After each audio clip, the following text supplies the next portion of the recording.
Don't you think we've had enough of the drama you bring? Ain't you tired of thinking we can get through anything? 'Cause I can't move on if you can't be strong. But every time I hear you say my name, it always feels the same.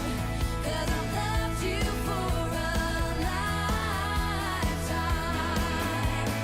We can run through fire and rain, but it always feels the same.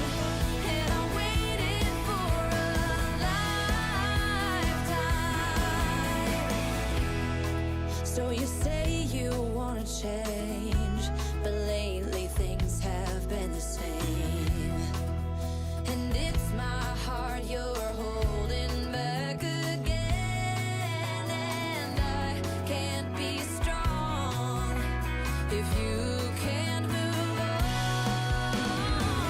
Every time I hear you say my name, it always feels the same. 'Cause I've loved you for a lifetime. We can run through fire and rain, but it always feels the same. 'Cause I've loved you for a lifetime. Now is the time for you to leave the past behind.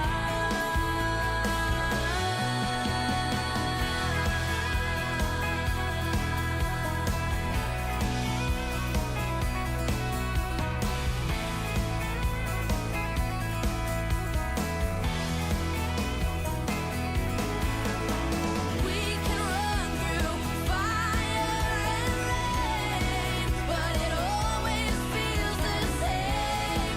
'Cause I've loved you for a lifetime. When I hear you say my name, it always feels the same. 'Cause I've loved you for a lifetime.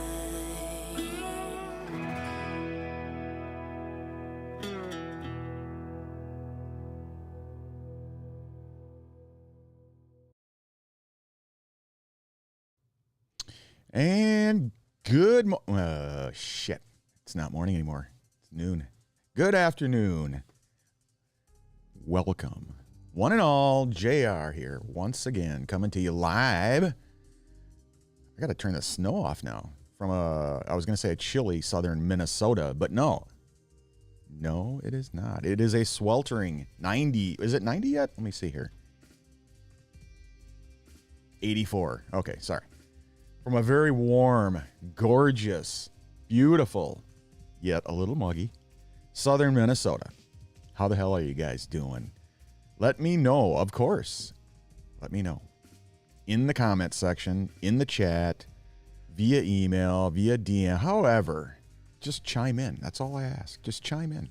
Anyway, it is Thursday, and this is, like you weren't expecting it, part 2 of my Cancer Talk podcast that we got going on over the weekend, and then we got just drilled with some serious, dangerous storms here in southern Minnesota, actually all across Minnesota. But yeah, we sustained some roof damage. So now, not only am I trying to raise funds for my favorite nonprofit organization, but I'm also trying to raise funds for Pops and I. And now I've got to raise funds for fixing the roof. So, what do you do? Anyway, yeah, so this is going to be part 2 of the, because of those storms that rolled on through. If you saw the last podcast, we had to cut the podcast short. The boss came down here into the man cave and demanded that I cut it short, end it, due to all the lightning. It was like nonstop lightning everywhere with those storms. The house was rocking, and not in a good sense, you know. So I had to cut it short, and luckily we didn't get hit by any lightning, and luckily I did not lose any equipment this time around. But we did sustain some roof damage. So that kind of sucks. But anyway, so we ended up, you know, I think with about an hour left to go in the podcast. And what I was going to do was finish talking about the meds. We were going to do an open Q&A with regards to cancer topics. And then if there was time left over, we're going to play some games and stuff like that. So basically that's what we're going to do here on this gorgeous, beautiful... Here, let me turn the snow off because it's not actually a chilly southern Minnesota this time around. Let's see. So unless people want the snow on, I'm going to turn it off. Let's see here. There we go. Yeah, a lot of people did like the background here. Yeah, it's I had a lot of first-time viewers last time around, which was great. It kind of sucked to cut things short because it was one of those live streams where you have the most viewers that you've ever had.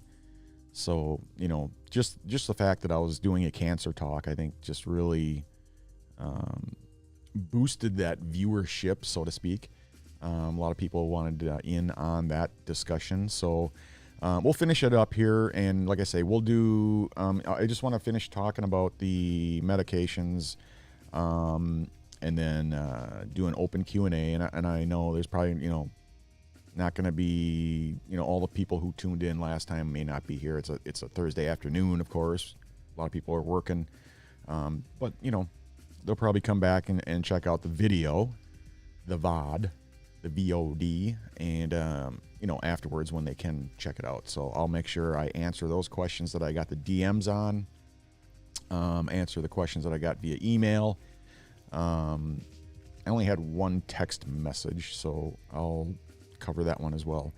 And then, of course, anybody who does tune in and has any questions, if you have any questions with regards to cancer, so any cancer-related topics, any questions with regards to what I went through. In fact, I'll even tell my story because I know a lot of people were asking me what my story was. And then I had a number of people who were saying, hey, you did this, that, and the other.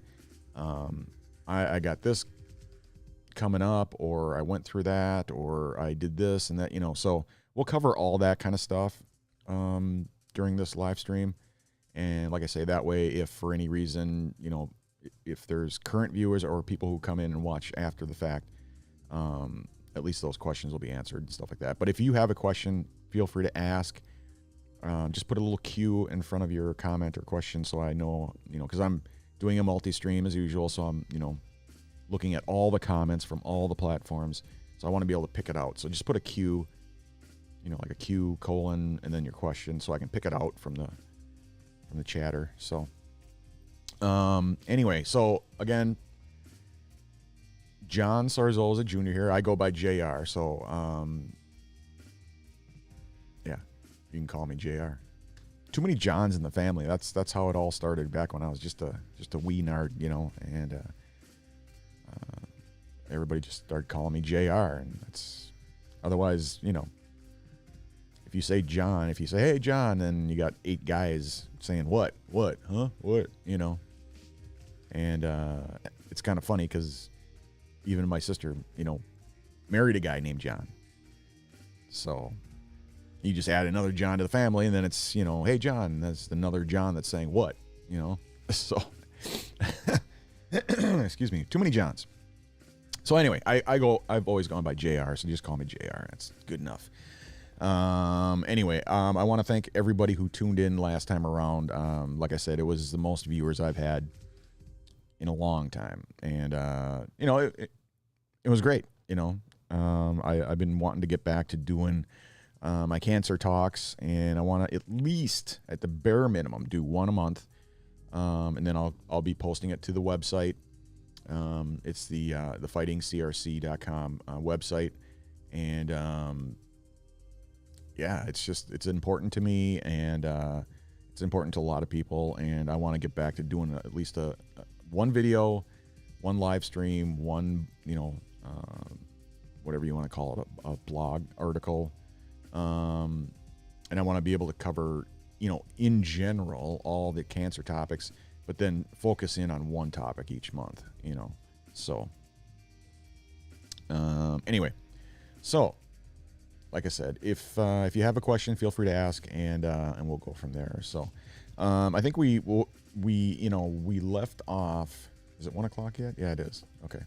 So we left off on talking about medications and stuff, and I was showing,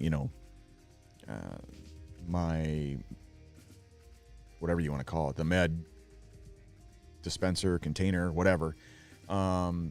It's important that you don't miss your medications, obviously, your cancer meds.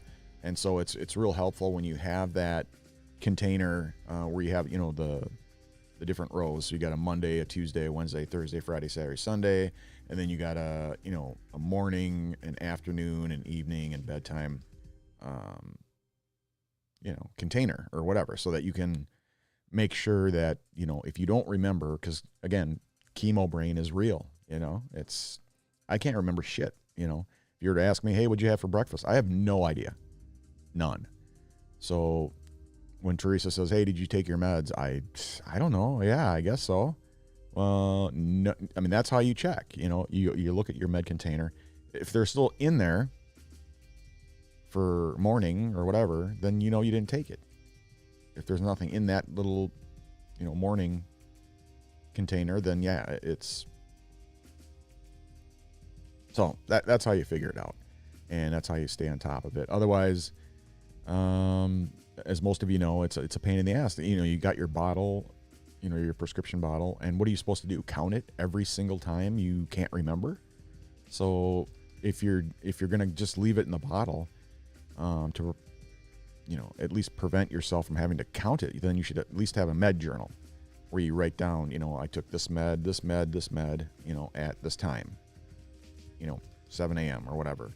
Took my gabapentin, took my whatever particular cancer med that you're on.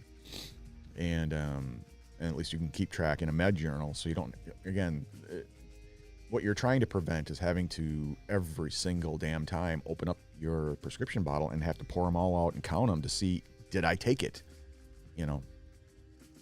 So anyway,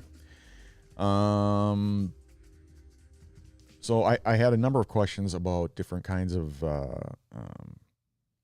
cancer procedures, opinions about certain things. So we'll start with that. I'm just yapping here, trying to allow a little bit more time for people to kind of stroll in, because nobody even knew I was going to be doing a part 2 today. So I was hoping to do it on Monday or Tuesday, and I wasn't able to do that. So and then yesterday I was not feeling good at all. So anyway, coffee this time around. Yeah, I'm sporting the Cancer Sucks mug, of course, and doing the 1850, the Pioneer blend this time around. So cheers.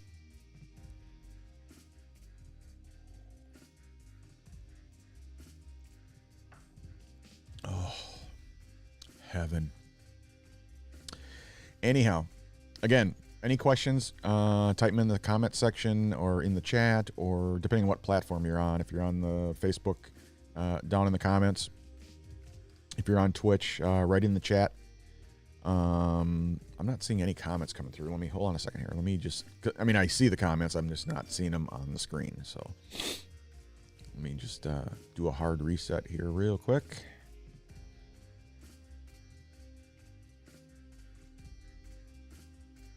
Oh, is it kind of loud? Yeah, I can turn it down a little bit here.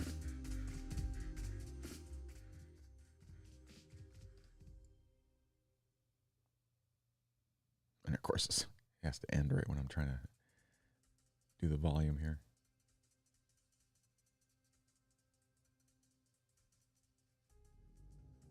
Yeah, that sounds okay. All right. Let me do the hard reset real quick here.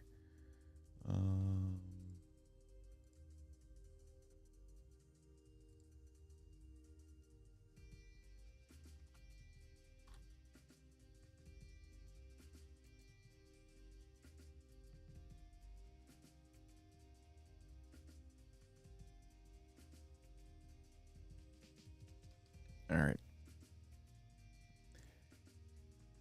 All right. Aunt Laura. Lori. Aunt Lori. How the heck are you? Love you too. I love you very much.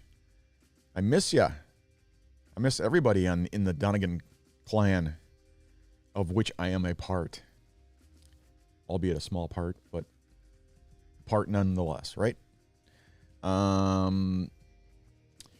Let me thank the like I said last time around, I had a lot of new followers. RA1, Sangram, Guild, Paris Hilton, Paris Hilton. Thanks everybody for the follows. Joy, thanks for the follow. How come Nancy's not on there? That's weird. Notorious Adrian, Jamie, Punker Bunnies, Danielle, Lori. Thank you all. If you're on the Facebook side of the thing, make sure you click the like button. And if you're not following me yet, go ahead and follow me as well on Facebook. And you will be up to date whenever I do a live stream. And you'll be able to see all my goofy shit that, goes on from day to day. If you're on the Twitch side of the world, consider following my channel, and you'll hopefully be entertained somewhat. I'm not a partner. I'm not a affiliate. I chose not to do that. For obvious reasons. I do multi-streaming, so I don't want to sign any kind of agreement that locks me into just one platform, and that's what it does. Is if you become an affiliate or a partner, you have to stream only on that platform, and it's I'm not going to be a part of that kind of deal where exclusivity is the word of the day, and that's not. I'm not even exclusive with my coffee. Why the hell would I be exclusive on the platform I stream? So yeah, no, there is no way to subscribe or do whatever. So anyway, if you want to help me out, if you want to subscribe, if you want to donate, if you want to help in any way, this is the place to do it right here. The Ko-fi, it's right on the screen there, right below the chat on the screen there, ko-fi.com/JSarzosa, Ko-fi.com/JSarzosa, and you can do a one-time donation, and you can also sign up and become a member for as little as $2. $2. Dirt cheap, especially for everything you get. So if you are able and are willing to help out, that's where you do it.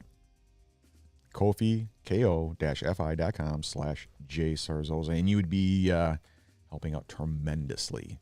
Every little bit helps, even if it's $2. You'll get your name down here as well on the scrolling ticker, and then it'll pop up on the screen, and it's all kinds of goofy fun. But anyway, you'd be helping out a tremendous amount. So anybody who has in the past, thank you so much. And everybody who does today, thank you so much. I appreciate you more than you will ever know. So yeah, thank you for the follows. If you're on the Facebook side, yeah, just click the like button and consider following me there. If you're on the Twitch side of the world, consider following my channel. If you're on the YouTube side of the world, consider subscribing to my channel. All kinds of really cool stuff coming up, especially on the YouTube side of things. So stay tuned on there. And did I miss anybody? Yeah, on the LinkedIn side. LinkedIn, welcome, one and all. And thanks so much to all my business colleagues. past coworkers, clients, everybody who's on the LinkedIn side of the world, welcome. Thank you so much for tuning in. Thanks for following me. Thanks for connecting with me. I appreciate and love each and every one of you guys. I love reading my DMs every morning on the LinkedIn side of things, especially checking in on all of my friends and colleagues, posting their articles and news tidbits and everything else. It's just, I have a blast over there on LinkedIn. Where else? Twitter, same thing. I'm not much of a tweeter, but I do exist on Twitter, and I do post my pathway pictures and my coffee mugs, and I have a lot of fun with all my friends on Twitter. Where else? I think I'm everywhere, man. I'm on like all the platforms, but those are the main ones that I'm on, that I stream to and everything. So I'm everywhere. Anyway, thanks to everybody. I really appreciate you all. So a big part of our family, is that what you were saying? Let's see here. Let me jump back over to my...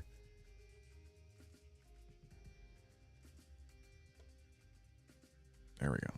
A big part, our family get-together is on the 10th and still at St. Croix. Oh, man, is that... Shit. That's coming up, isn't it? Like in a week or two?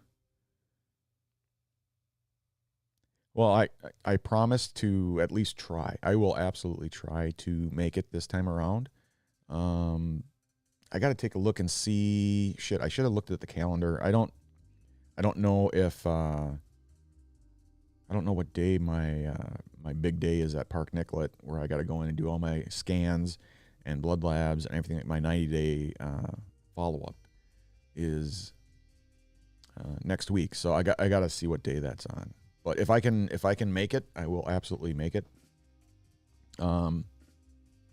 Yeah, it's been years since I've been able to. With the battle with cancer, of course, is always takes priority. But and especially when you're doing that, you don't have an immune system. And with the whole shutdown with COVID and everything, it was just, I don't know if you guys still did that or not, but yeah, I'd love to be able to make it. So a week from this Saturday. Okay. I will absolutely try to make that. And I'll for sure have Teresa put that on the family calendar. So if she and I can make it, absolutely positively we'll make it. So, oh, there goes my camera. My camera's not making it. Hold on a second. Oh, good Lord. Stupid camera. Anyway, and then with regards to the donors, D Hobby, of course, still on top of the heap at $250, and the latest tipper, of course, David, my good buddy there, for $50, and the latest follower is Paris Heel 10. Thank you guys so much, appreciate it. Okay, so let's talk about my story first, and then we'll go to the live Q&A.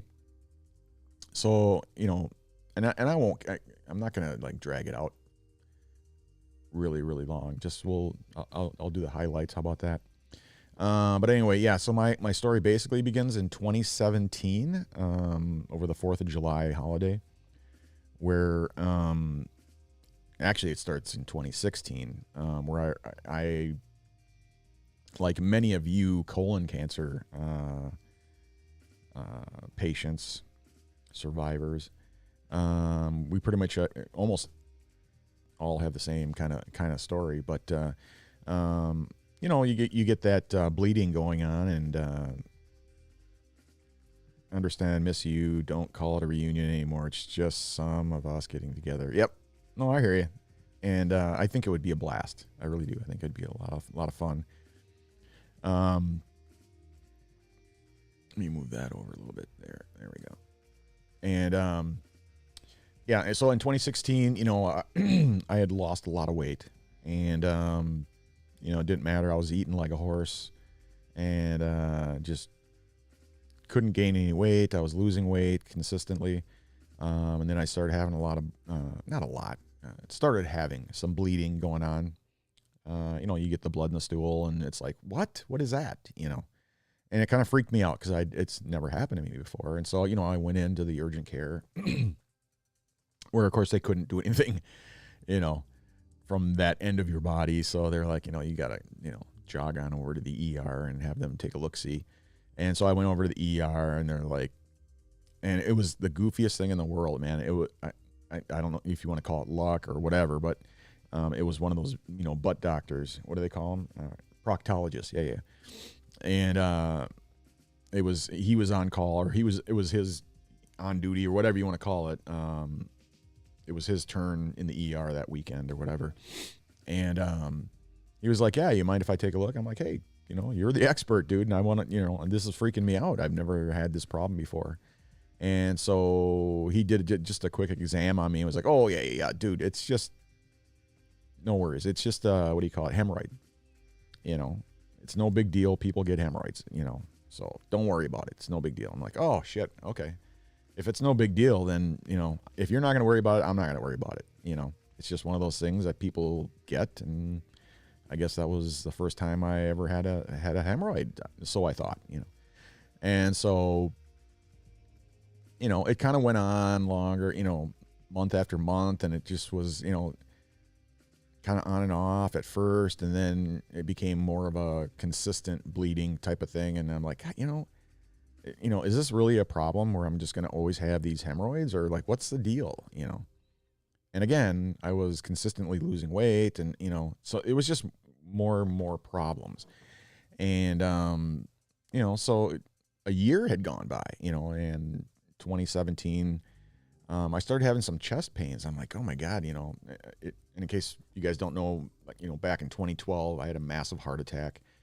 I had heart surgery. They saved my life. And so I was good to go. But I was starting to have chest pains. And so I thought, oh my God, am I having another heart attack kind of a thing, So I went into the ER again, and they did some tests on me. And they're like, nope, you're not having a heart attack. There's definitely something going on, but you're not having a heart attack. So something else is going on here. It's kind of goofy. And so they did some tests and, trying to figure stuff out.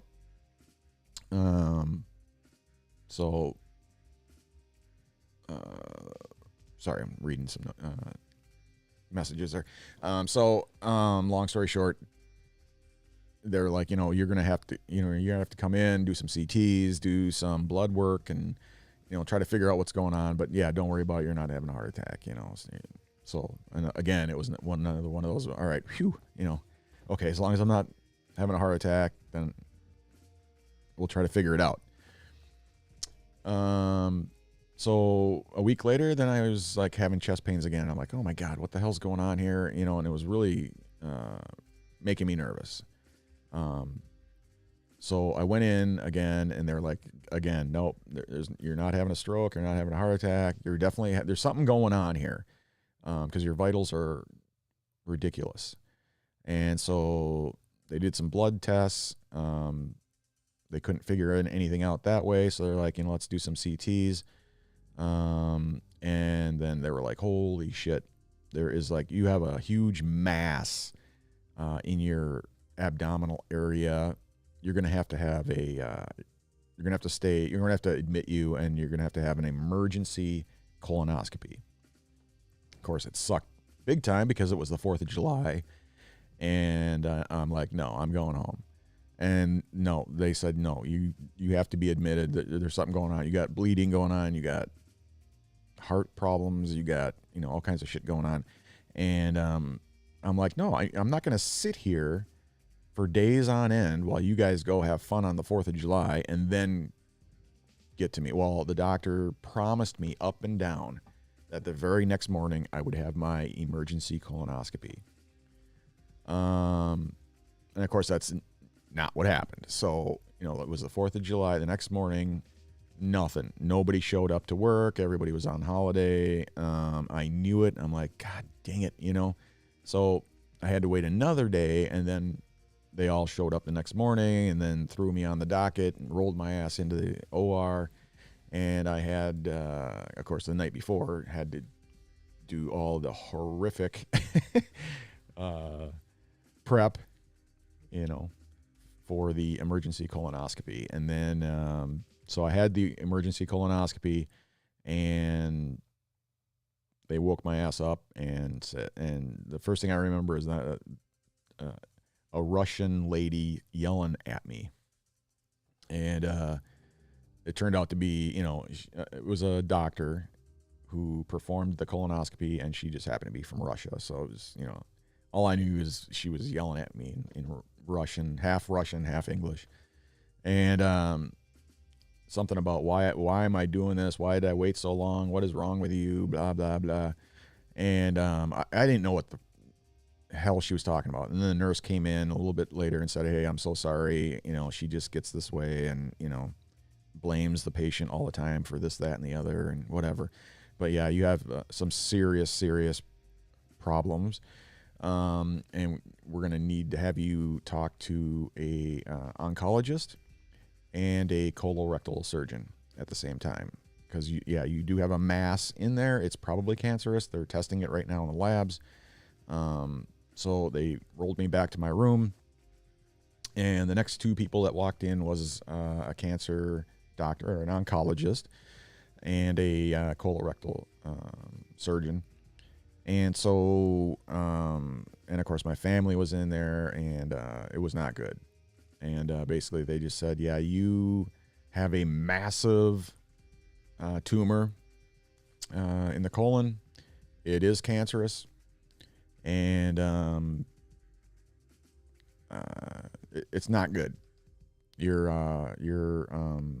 what do you call it? Lymph nodes are compromised. So it's probably stage 4. It's probably late because it's a huge tumor. It has punched a hole in the back of your colon, and that's where the bleeding is coming from. And so I'm just like, what the hell, And they said, you got about probably. I'm like, how long have I got, And they're talking like 6 to 9 months, maybe. Worst case scenario. Best case scenario would be like maybe a year, a little more. If you do nothing. Again, this is if you do nothing. You just walk, you get up, you get dressed, you walk out, and you do nothing. Well, when you're married with children, that's not an option. Because it's not about you anymore. Remember, it's whatever you do it for your family. So that's what we talked about last time. It's not about me. It's never been about me. It's always been about my family, about my loved ones.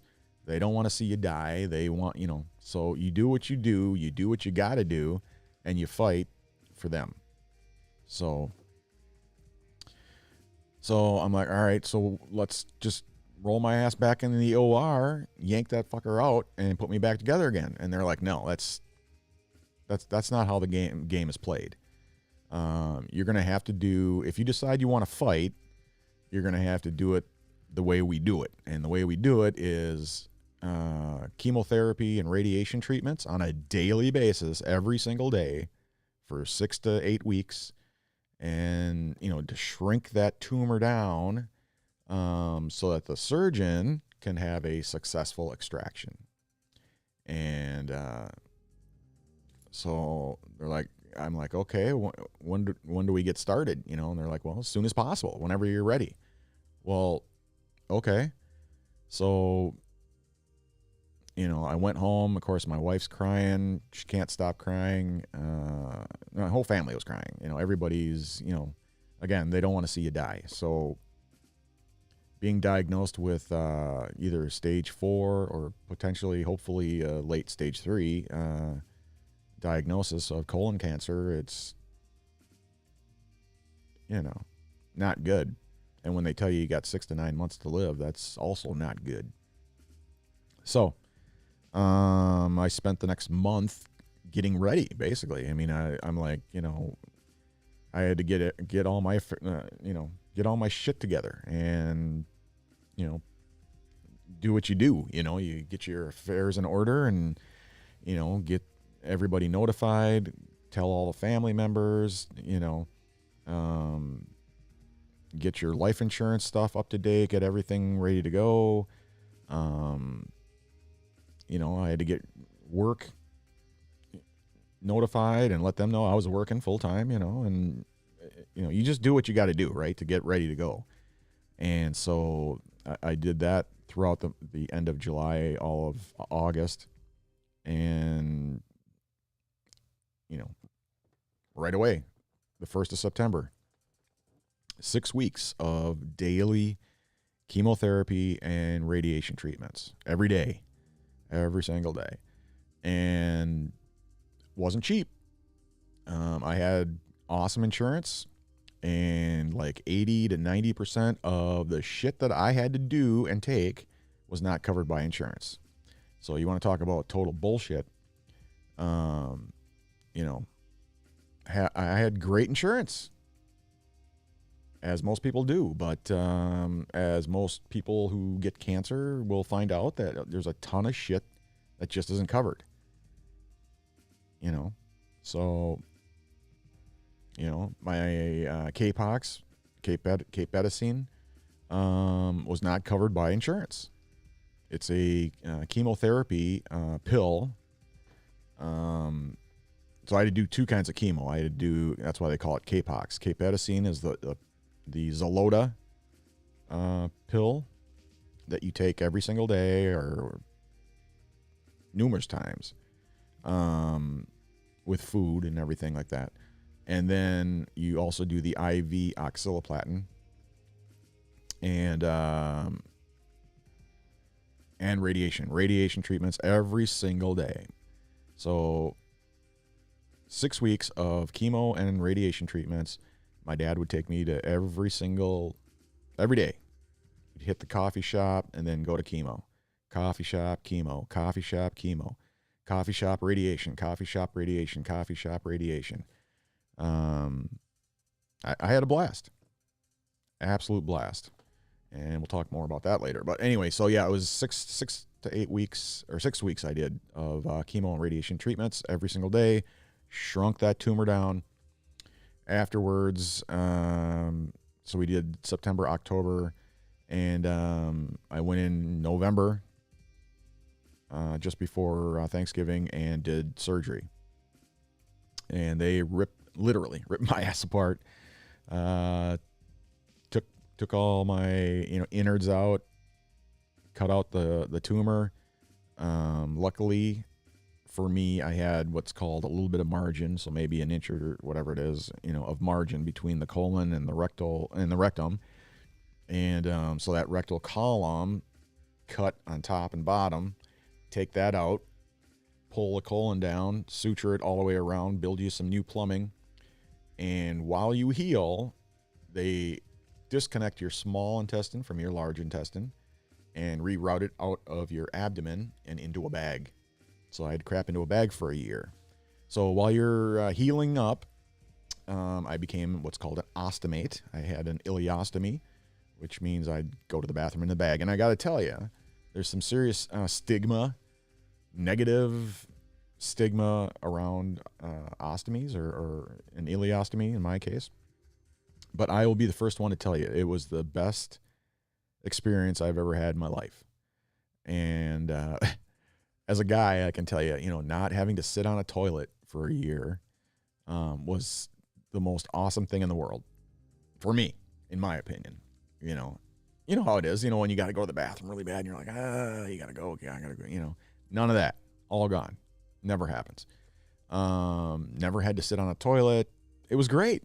I thought it was totally awesome, to be able to take a bag and you can either throw it. I mean, there's different kinds, so you can chuck it, put on a new one, or clean it out, put on a new one, do whatever. I mean, and luckily, again, all this luck, I'm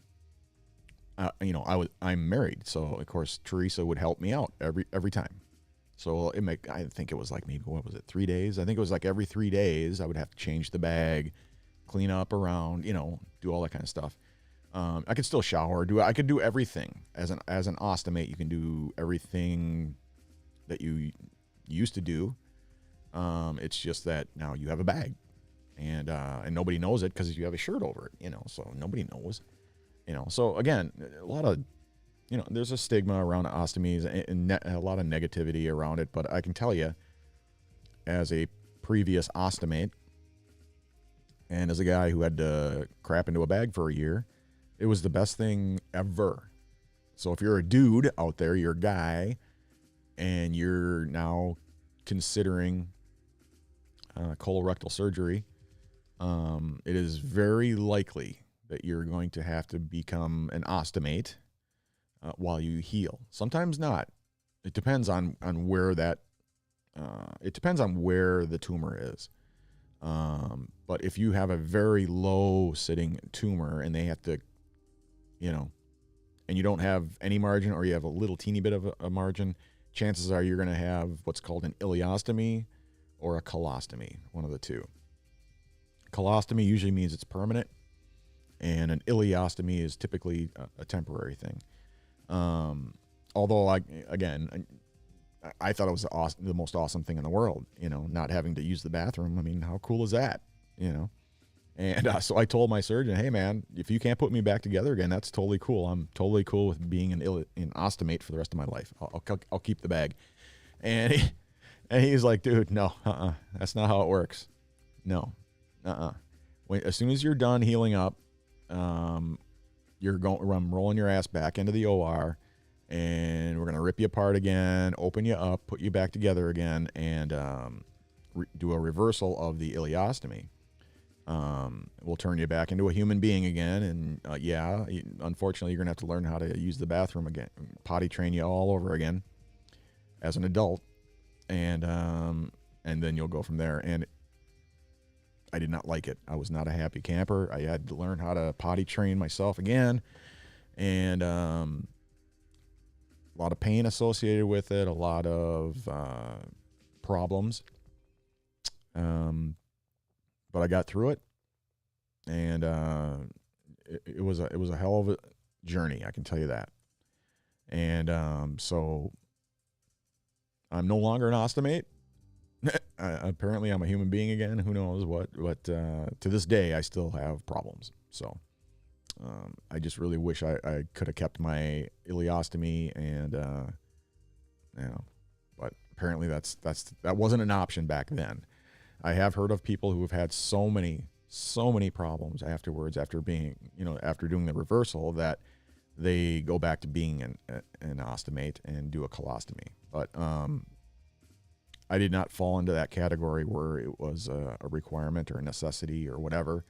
So what do you do? Anyhow, so they took the tumor out. It was successful. They removed, I believe it was 21, what do you call them? Lymph nodes. Thank you. 21 lymph nodes, and they were all compromised, which meant they're, cancerous. And, but luckily in my case, so they thought at the time, the cancer had not spread. And so I was considered NED, no evidence of disease, which means you beat cancer and you are in remission. So I then went the next 2 years believing that I had beaten cancer. And then in 2019, I went in for my usual colonoscopy, which came back clean. And I did my, whatever you call it, follow-up scans and blood labs. And that came back as, holy shit, you got some tumors, we got to find them. And they found them in my lungs. So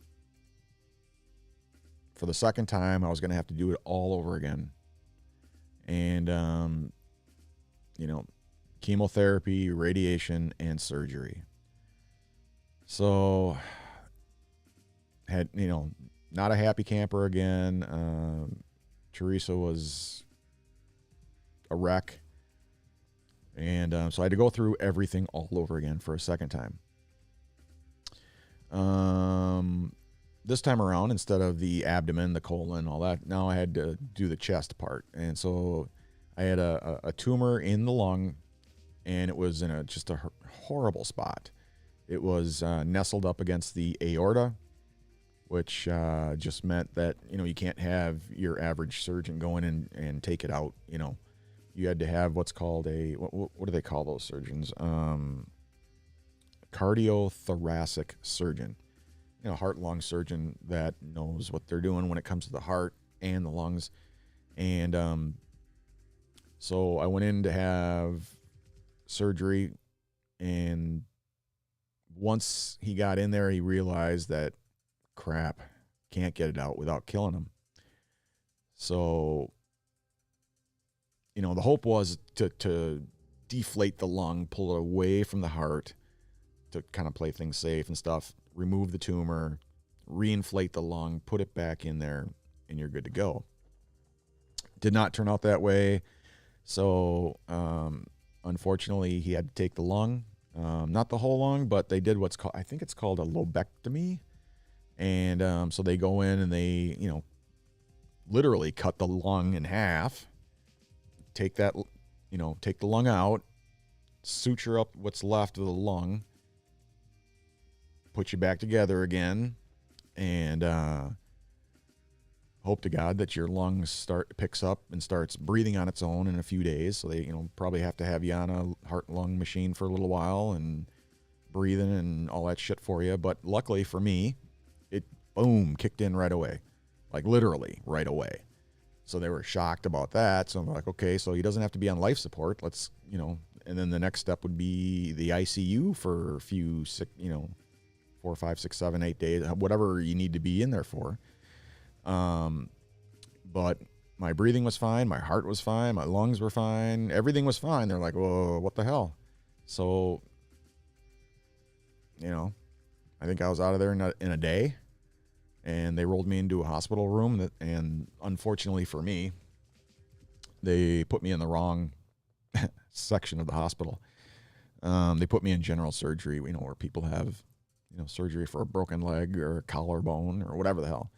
So needless to say, I was not treated very well at all. It was a horrible experience for somebody who just had their chest ripped open and lung cut in half and having to do, chemo meds. And it was bad. It was a really bad experience. They apologized to me up and down, of course, after the fact that, they accidentally put me in the wrong area. It shouldn't have happened that way, blah, blah, blah. But needless to say, I was out of there within 4 days. And it's never happened like that, ever. And of course, I had no problem wanting to go home. I had Teresa here waiting for me that could take care of me, and 100 times better than any nurse could.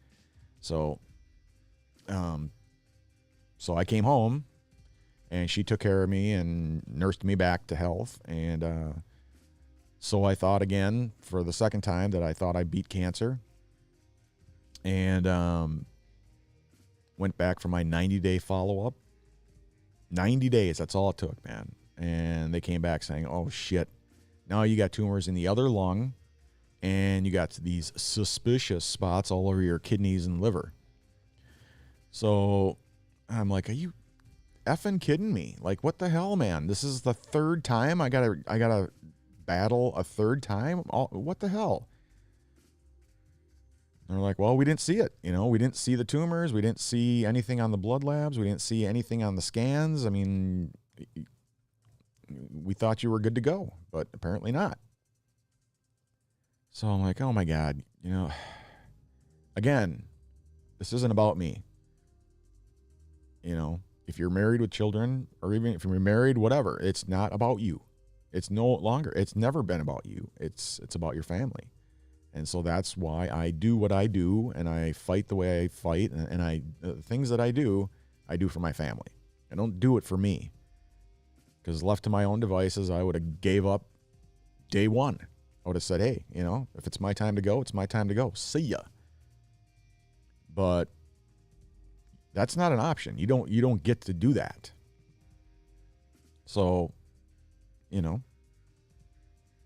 I battled for my wife, and for my kids, and for my parents, and for my sister, and for, my family, everybody. The Dunnigan and the Sarzosa side. I do it for the family. So, they don't want to see you die. They want you around as long as possible. And I'm the main breadwinner. My wife is disabled. She can't work, So somebody's got to put food on the table. Somebody's got to, pay the bills. Somebody's got to do all that stuff. And, you don't get to say, I'm out of here, It's not the way it works. So I'm like, all right, sign me up. Let's do it a third time. So, and that was 2021. And so at the end of last year, I went in again. This time, though, I have to say, the tumor was in a awesome location. It wasn't like the last time. So this time it was on the outer side, not the inner side. So they're like, okay, we'll go in, we'll open you up again. We'll, this, and of course, there's a lot of discussion, and we can have that later. But as part of this story, I'll save you all the gory details and stuff like that. But basically, it was the second opinion that got me in at the Mayo Clinic, because we at Park Nicollet, the recommendation was chemotherapy and a real modern kind of spot radiation. And then when I did the second opinion at the Mayo Clinic, they're the ones that said, no, you're not doing any chemo. You're not doing any radiation. You can't leave a dead tumor in your lung. That's not how this game is played. So sorry, but we're going to have to open you up again. And don't worry about, we're not going to take your lung this time, promise, swear. We're not taking your lung. We're going to do a wedge, whatever they call it, wedge resection or a cutout, because we got to get the bed that the tumor is sitting in. Otherwise, it'll spawn new tumors. So we got to take that part out, and then put you back together again, and you're good to go.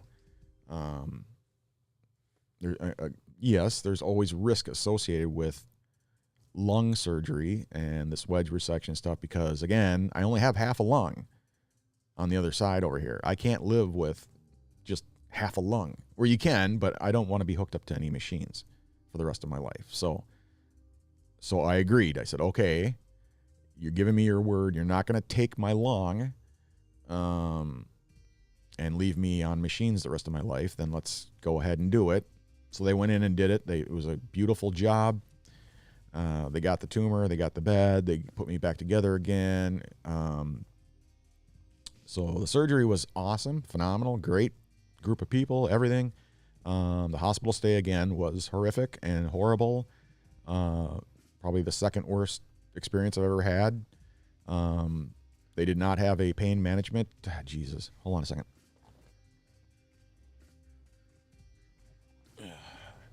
Sorry about that. They did not have a pain management plan in place.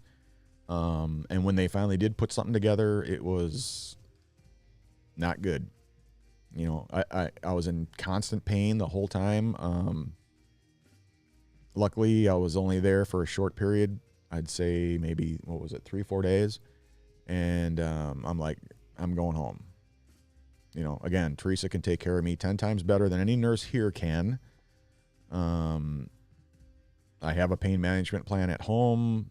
I've got my chemo meds at home, or I've got my, my neuropathy medication. I've got everything that I need, at home. So I went home and then realized that the pain medication they were giving me was like 1/4 of what I should have been given. And, of course you talked to whatever doctor or surgeon, anybody, they're all like, oh man, that's pretty messed up. They should have given you this or that or whatever. This is, the reason you were in constant pain is because they weren't giving you anything, basically. So anyway, so then I spent the last 2 months here healing up from that surgery. And 3 months now. I'm going back, I think it's next week, for my 90-day follow-up.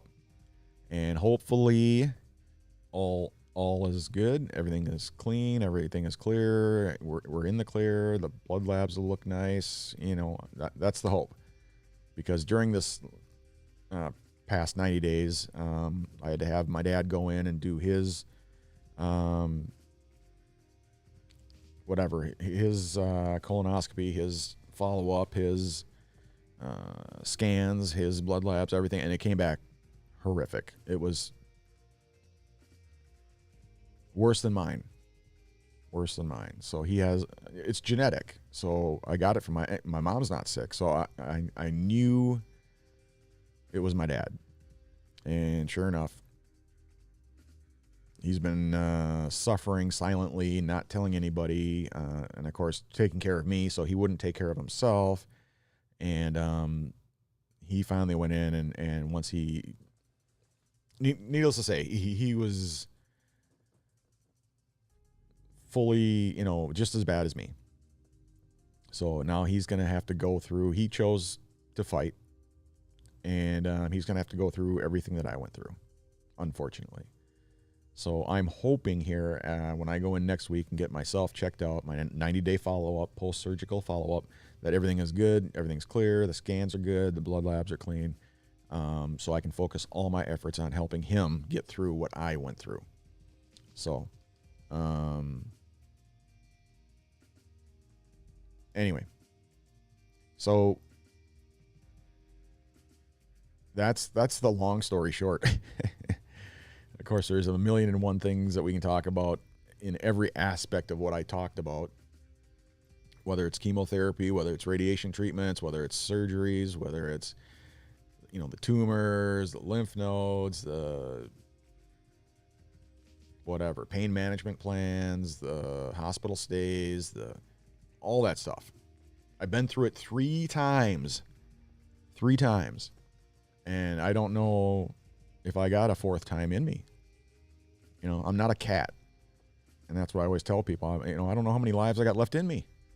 I'm not a cat. So I don't know if I can go through this a 4th time. I mean, obviously I'll do what I got to do, but man, having to battle cancer 4 times is just, who does that? But like I said before, and I'll always say it, it's not up to me, because this isn't about me, and it's never been about me. It's about your family, and you do what you got to do for your family. So, so far I've beaten the odds. Somebody at this stage with, tumors, all with metastatic, they call it metastatic colorectal cancer. The survival, the odds are against you. I just wanted to be that 1 in 10 that survive 5 years, make it 5 years, make it 10 years. It just doesn't happen. This is my 5th year and I'm still alive. Everybody who got diagnosed on that 4th of July weekend with me in Park Nicollet have all passed, and I'm the only one left. So far I am that 1 in 10. So I'm very grateful. Every day I wake up is a blessing. But it's not a cakewalk, I can tell you that. I wouldn't wish this journey on my worst enemy. But so anyway, I'm going to do a quick break here, and then when I come back, we're going to do a Q&A. I'll answer the questions that I got via DMs and emails. And then anybody who is watching this podcast who has questions, I'll answer those questions as well. And then, then we'll just go from there. So anyway, I need to take a break, make a pit stop, get a refill on the Java juice here. I'm rocking the Cancer Sucks mug, of course, and the 1850 Pioneer blend. But I'm going to get some Death Wish. And no, I don't have a Death Wish, but I love Death Wish coffee. So I'm going to do that and get a refill on the Java juice and take my cancer meds that we talked about. And then I'll come back and we'll finish her up with Q&A. And if we got some extra time, we'll play a few games or do whatever and hang out, drink some coffee, tell some lies, the usual. But anyway, Arky TB, thank you so much for chiming in on the YouTube side of the world. Hope you're having a wonderful day, buddy. And you likey, me likey as well. So, Tom, coming in from the LinkedIn side of the world. How the heck are you, buddy? True Warrior would like to discuss with you via phone call after today's live. So, sure, you betcha. Anytime. I always make time for friends, family, colleagues, clients, friends, family, you name it. I'm there for everybody. So, anyway, like I said, I'm going to take a quick break here. Thanks so much. If you guys have to bail, that's cool. For those of you who do have to leave, thanks so much for hanging out with me. Thanks for going through this cancer talk of mine, part 2. And like I say, when I come back, we'll do the Q&A session and yeah, and then hang out. So hang tight. I shall return.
All right.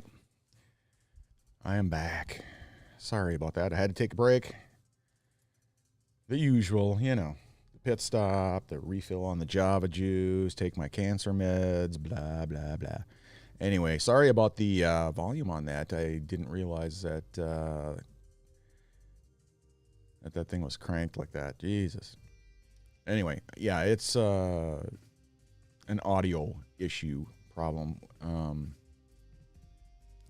with regards to the software that I use. But, all right, it's all good now. So, I'm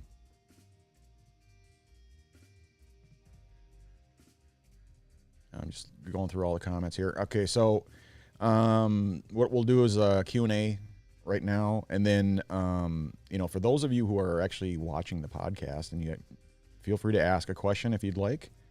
Questions, comments, concerns, whatever. Just put a Q in front of it so I can pick it out of the crowd. And feel free to ask whatever questions you want with regards to cancer or anything, any question. Doesn't matter. It could be family related, it could be personal, it could be cancer related, it could be business related, whatever. Q&A time. I had to cut the podcast short last time around, so that's why this is part 2.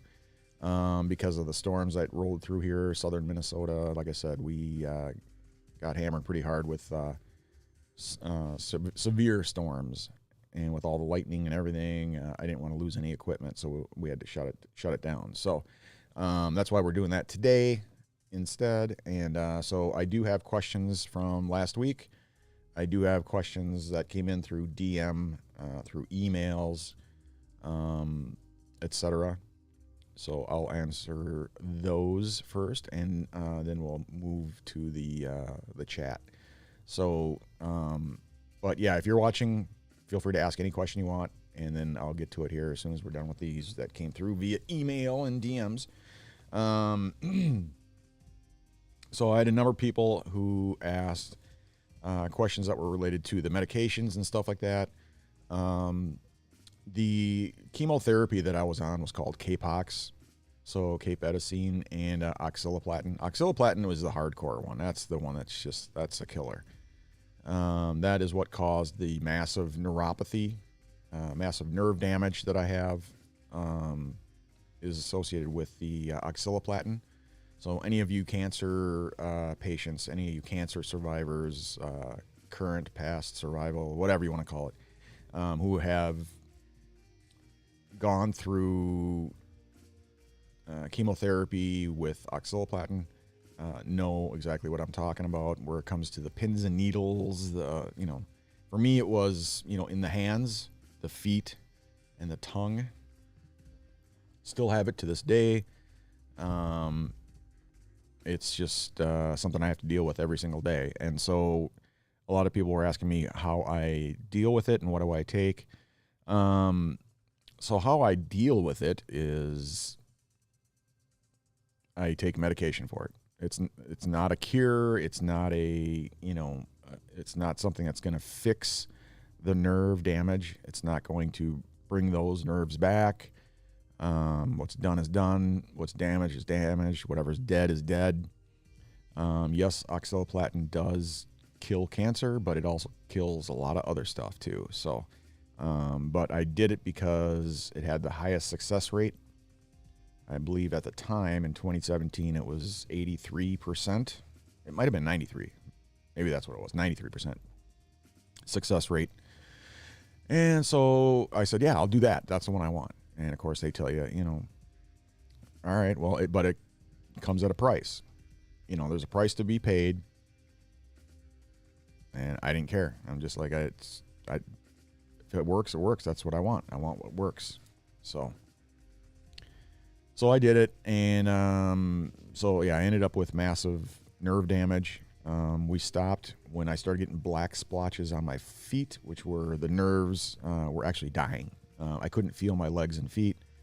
And my doctor said that if I go through 1 or 2 more sessions, I'll end up in a wheelchair. Not that there's anything wrong with being in a wheelchair, but you don't want to just do that to yourself. So I went through all the tests. Everything came back clean. I did the PET scans. I did the blood labs. I did everything. Everything came back clean that I was NED, no evidence of disease. And I was officially in remission. Then came time to deal with all the cleanup. What do you do? So what I did is I got on a medication called gabapentin. And again, those of you who have been through it know exactly what I'm talking about, and chances are you're still on it. Gabapentin, I think, was originally designed for folks who are, what is it? Diabetes. So it was designed for diabetics who have nerve damage, and it's called neuropathy. Most folks who have diabetes with neuropathy, it's usually in the feet, and so they're like, this is what diabetics take for neuropathy. Why don't you give it a shot, see if it works? And for me, it was like a miracle drug. Again, it's not a cure, it's not a fix. It's kind of like a Band-Aid. It covers the problem. And so for me, it made the pain associated with nerve damage, it made it go away for me. And so for me, it was like a miracle drug. I'm like, oh my God, man, this stuff is just phenomenal. It's great. To this day, I don't know how long you can be on gabapentin. I don't know if you can be on it the rest of your life or not, but they're like, if your nerve damage doesn't get better, and I think it was like 9 weeks or 12 weeks, something like that, then it'll never go away. You'll always have the pain associated with nerve damage. Ah, shit, that stupid camera. Hold on. And so, yeah, to this day, that's what I'm on. I take gabapentin, and I don't know what the milligrams are. 25, I think it is. I'm on like one of the lowest dosage for gabapentin, so I've got a lot of room to play with. So if my doctor's like, if it gets worse, you got plenty more you can take. You can double up on it, you can triple up on it, or whatever. You can just work your way up. So I got plenty of room to play around with when it comes to gabapentin. So that's what I take. I take gabapentin. The pain associated with the rectal column, where they put me all back together again, that's a different kind of pain, and there's like spasming associated with it because there's muscle that goes around there. There's all, and of course your innards, they move, they move around and they push food through, whatever, they push the stool out, and, so that rectal column that doesn't exist anymore, there's a fake one there now. They built me some new plumbing. They took my colon, brought that down, pulled it down, and sutured it right above the rectal plane, or whatever they call it.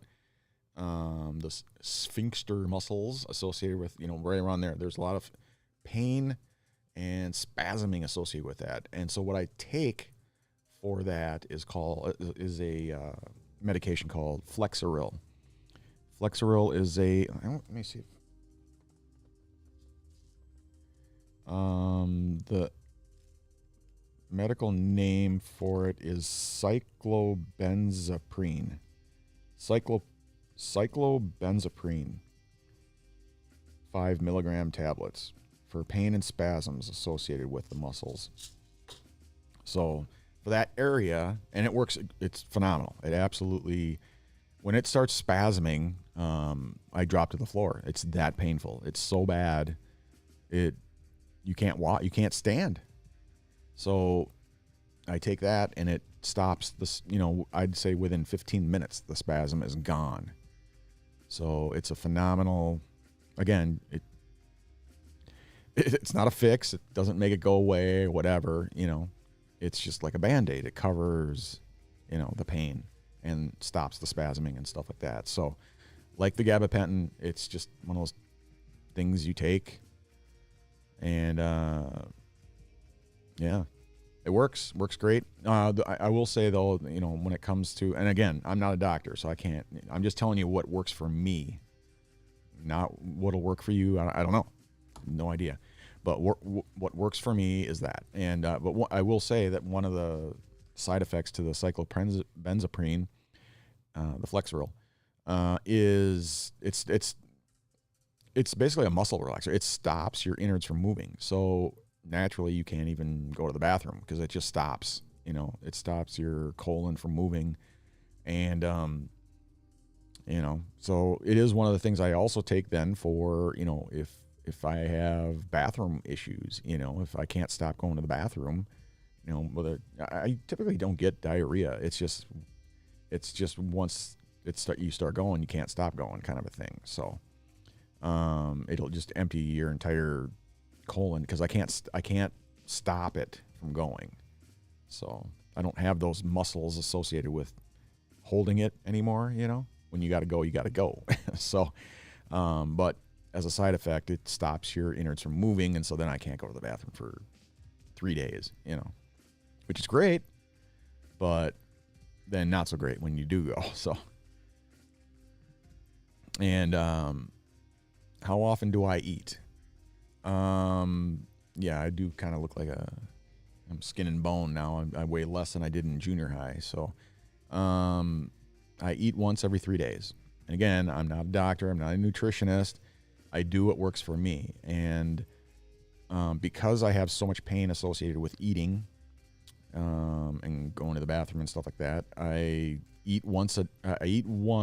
eat 3 meals 1 day out of every 3. Because I will have 2 days of no pain, and I can do whatever. I can drive a car, I can work, I can do anything that a normal human being can do. And then 1 day where I'm on the toilet in a shit ton of pain, all that kind of stuff. That's why I eat once every 3 days. 1 day of pain, 2 days of no pain. 1 day on the toilet, 2 days not on the toilet. So it works for me. It doesn't do much for me as far as gaining weight. I'm able to, I've evened out and I can maintain, but it's not what I recommend to other people or anything like that. It's just it's what works for me. So.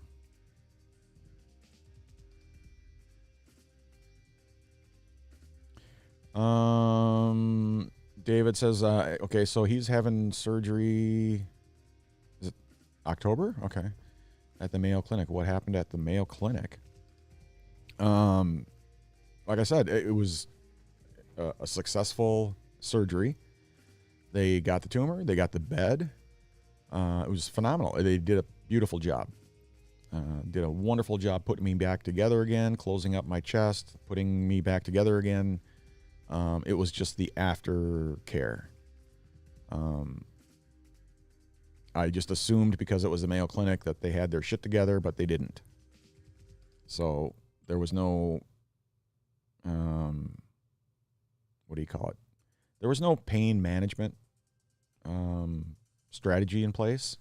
And that was my fault. I should have asked. I just assumed, that they had a plan in place, but they didn't. So you have to ask. You have to, like any surgery, I guess. It's like, what are we doing? What are we trying to accomplish here with the surgery? What is the outcome we're expecting? And what's the aftercare look like? What do is there a pain management plan in place? And what is it? Tell me what it is. You don't want to be in excruciating pain, screaming at the top of your lungs like I was, and wishing for death. That's not okay. For anybody in any surgery, that's not okay. So ask. You have to ask, what is the pain management plan? What do you have in place? And what's plan B if that doesn't work? Because every surgery is different, When it comes to cancer surgery, like for my colorectal surgery, when they rip you open, you're going to wish for death, They're going to rip your innards out. They're going to, You're going to be no different than some soldier on the battlefield who's got his guts ripped open from hitting a mine or something. You know, it's just, when they put you back together again, that's great. That's wonderful. If they're good at what they do, they can do some, wonderful things. What they can't do is manage your pain. That's why you have an anesthesiologist who is responsible for pain management. And if they're good at what they do and they know what they're doing, beautiful. You will be pain-free and you can heal up and everything. But no, if it doesn't work, what are they going to do? What's plan B if that doesn't work? For me, I had, what do they give? It's, spine block. I heard that they give these things to women who are giving birth. What is that called? God damn it. I don't remember now. It's been so long. And chemo brain. I can't remember. Short-term memory is horrible. But it's that, spinal thing they put in you. The spine block thingy. It didn't work. And so when I woke up, I was wishing for death.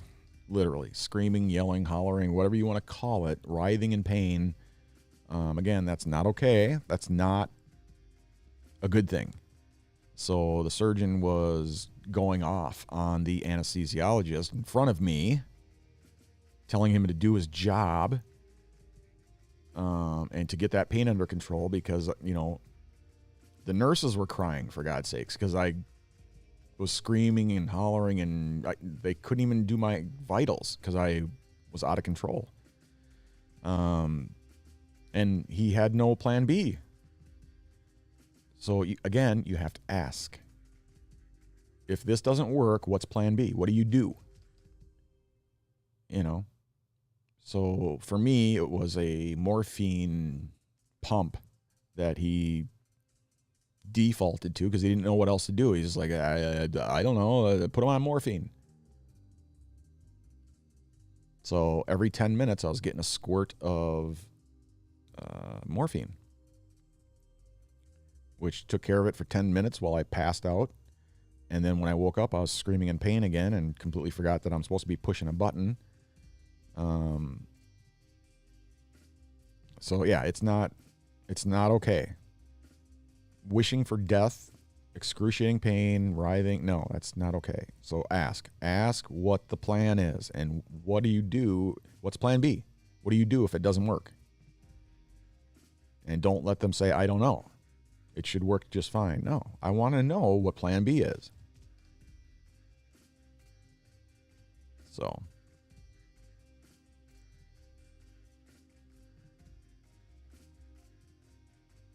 And I've got 3 people who are having lung surgery and they want, so the questions associated with these lung surgeries, it's kind of tough. I mean, it's different for everybody because I don't even know how to put it. Let's see.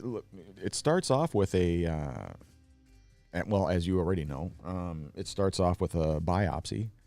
For me, they didn't go through the front, which I thought they would. They laid me down on my front, and they went through and punched a hole in my back and went through into my lung and then grabbed a piece of the tumor, came back out, put me back together again. Shit ton of pain associated with that because it was like one of those same-day things where they send you home, and nobody wants to deal with pain meds. That's another thing that I found out, that I learned the hard way. Because of this whole crisis, this epidemic, or whatever you want to call it, this fear associated with pain meds, with opiates, the whole opiate crisis. These are not cancer patients. These are not hospital patients who are overdosing. These are drug addicts who are overdosing on opiates, and their family goes and they sue the shit out of the doctor or the facility for blindly giving these people pain medication and then not managing their pain. Just let them pop some pills and get them out of here. And what happens is they get addicted to it, and they need more, and they need more, and they're like any other drug addict. And that's where this crisis has come from. This is where the epidemic comes from. This is where the fear comes from, is doctors and clinics and hospitals that are paranoid to treat pain for the fear that these families are going to sue the shit out of them and put them out of business. And again, these are not responsible cancer patients like myself, or hospital patients or whatever, who are responsible patients taking the medications as prescribed and stuff like that. These are drug addicts who are overdosing. That's where this is coming from. Don't let anybody tell you any different. That's all bullshit. You can go online, you can do your research, you can see where all these people who are overdosing and dying, whether they're famous singers or actors or regular Joe Blow, you go and you do the research and you find out that these are drug addicts who are overdosing, taking all kinds of fucking opiates and, you know, mixing shit and just out of control. And then they overdose, they die, and then the family goes and sues the shit out of the fucking doctors and the clinics and everybody else. And that's where it comes from. And it hurts the rest of us. It affects me as a cancer patient. It affects Teresa, who is a disabled individual who has spinal stenosis, who had her entire back ripped open and her spinal cord exposed and everything put all back together, put plates, doing everything. And then nobody wants to give her any pain meds. You know, oh, you got to get it from the anesthesiologist. Oh, no, you got to get it from the surgeon. Oh, no, you got to get it from your own doctor. Oh, no, you got to, nobody wants to touch it. They'll give you some pain meds to get you the hell out the door. And then after that, they're like, well, who's going to refill this stuff or whatever? Then nobody wants to touch you with a 10-foot pole. So she ended up having to go to a pain clinic who, monitors and manages you day and night every 2 seconds, which is fine. Who cares? But that's where this fear comes from. That's where the paranoia comes from. That's where all these doctors and clinics and hospitals, that's where this is all coming from, is a fear that you're just going to overdose, that you're no different than a drug addict. And, so be careful, be responsible. And all I can say is just, ask, what is the pain management plan? What is plan B if that doesn't work? Who's going to manage my pain afterwards? How is this going to work? Make sure before you have surgery that all this shit is taken care of. Because even then, I was even promised that I'd be taken care of, and it was a lie. Straight up, the surgeon straight up lied to my face. Straight up lied to me, and it was just to get me out the door. So be prepared. Have yourself a plan B if it doesn't work out. Talk to your own doctor, whatever. Hey, if these surgeons and anesthesiologists, they promise me that they're going to take care of me, but if they don't, are you willing to take care of me? Because some doctors aren't, and they'll straight up tell you if they're not. I got some doctors at where I go. Some that are okay with, taking care of you and prescribing pain medication. You got other doctors who won't touch you with a 10-foot pole. So, and they'll tell you. They told me right to my face, I ain't touching you. You are a stage 4 colon cancer patient who has 6 to 9 months to live. Number one, I don't want any patients who are going to die on me. And number two, I don't want to dole out any opiates or pain medication to anybody. So take a hike. And I told him I appreciate it. I appreciate the honesty. That's all I want. I just want, the healthcare individual to be honest with me, be upfront with me. If they don't want to touch me, great. Take a pass. If you're not going to prescribe these, gabapentin or the cyclobenzaprine or whatever the hell. If you're not willing to prescribe medications, tell me.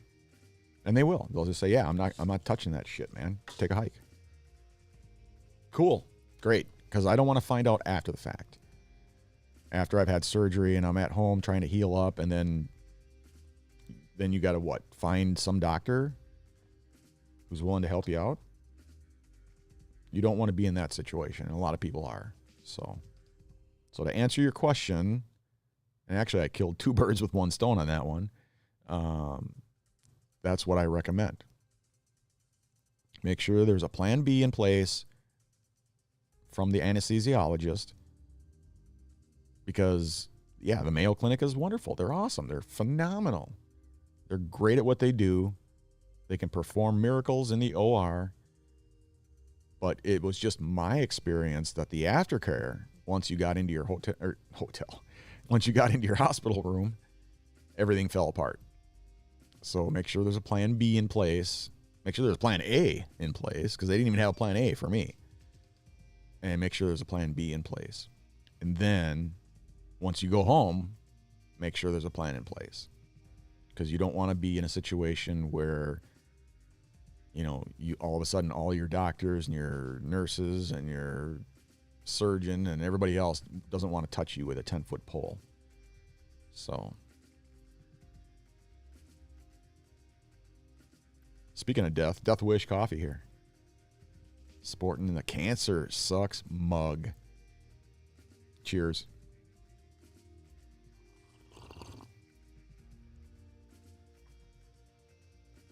Oh, heaven.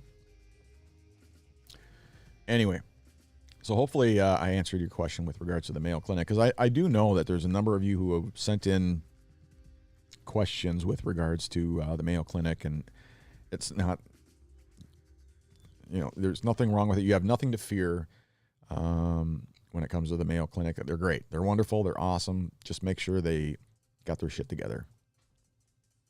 Do your due diligence as a patient.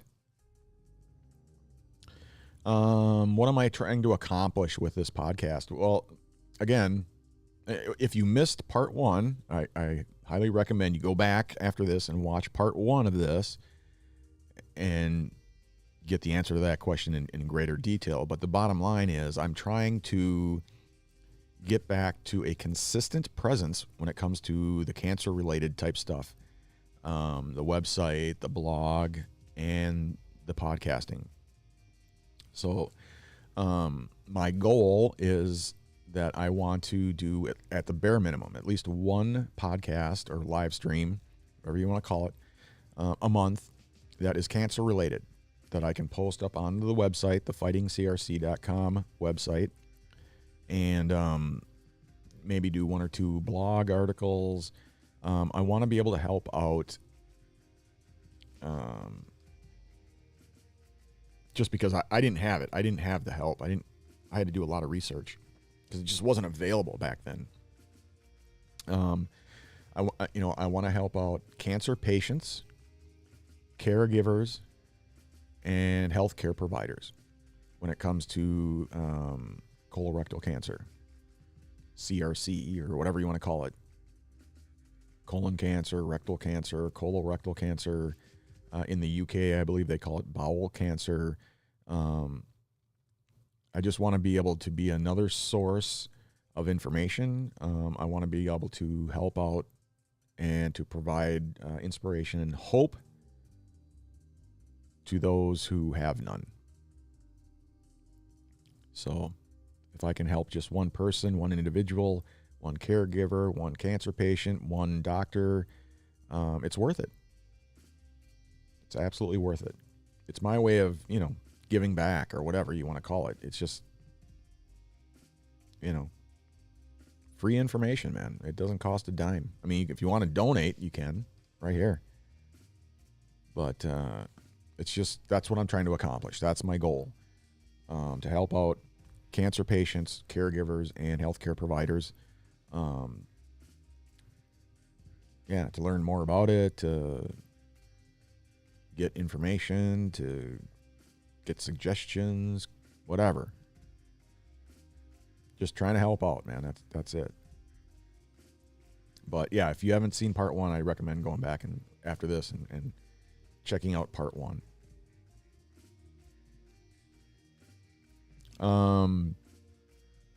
Yeah, I just want to be consistent, I guess. Yeah, when it comes to the podcast, I would say, bare minimum once a month.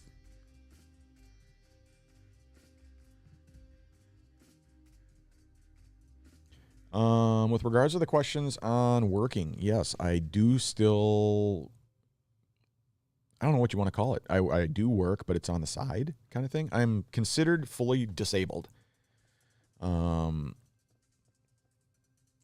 I am not able to work or even commit to any employer that I can work 9 to 5, 40 hours a week type, get your ass into the office every day.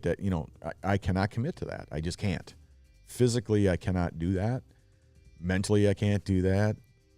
Whatever you want to call it. I mean, I am medically considered disabled.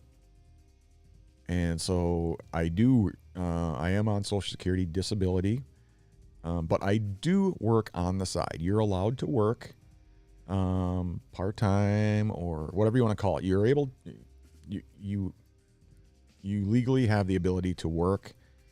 You just can't make you can't make over a certain amount of money. And I'll have to look that up and maybe give that answer offline or on the next podcast or whatever, because I don't have it in front of me. I have no idea. But there is a certain dollar amount that I can't go above. So Teresa takes care of that for me. She keeps track of, what clients do I have and what, how many hours did you put in? Did you bill them? Did you, and you just got to make sure you don't go over a certain amount. And so, yeah, I do have a number of clients that I help out on the side. I do most of my consulting remotely. So via Zoom, whether it's project management or consulting face-to-face, one-on-one, via Zoom, or doing demonstrations or presentations or whatever. Everything I do it remotely. And then every now and then, it'll be face-to-face, in person, on the customer site. But again, I cannot commit to any employer to work 40 hours a week, 9 to 5, get your ass in the office at 8 a.m., make sure, I can't do it. So I'm on certain medications that prevent it. There's a number of reasons why I can't work full-time. But those are the main ones.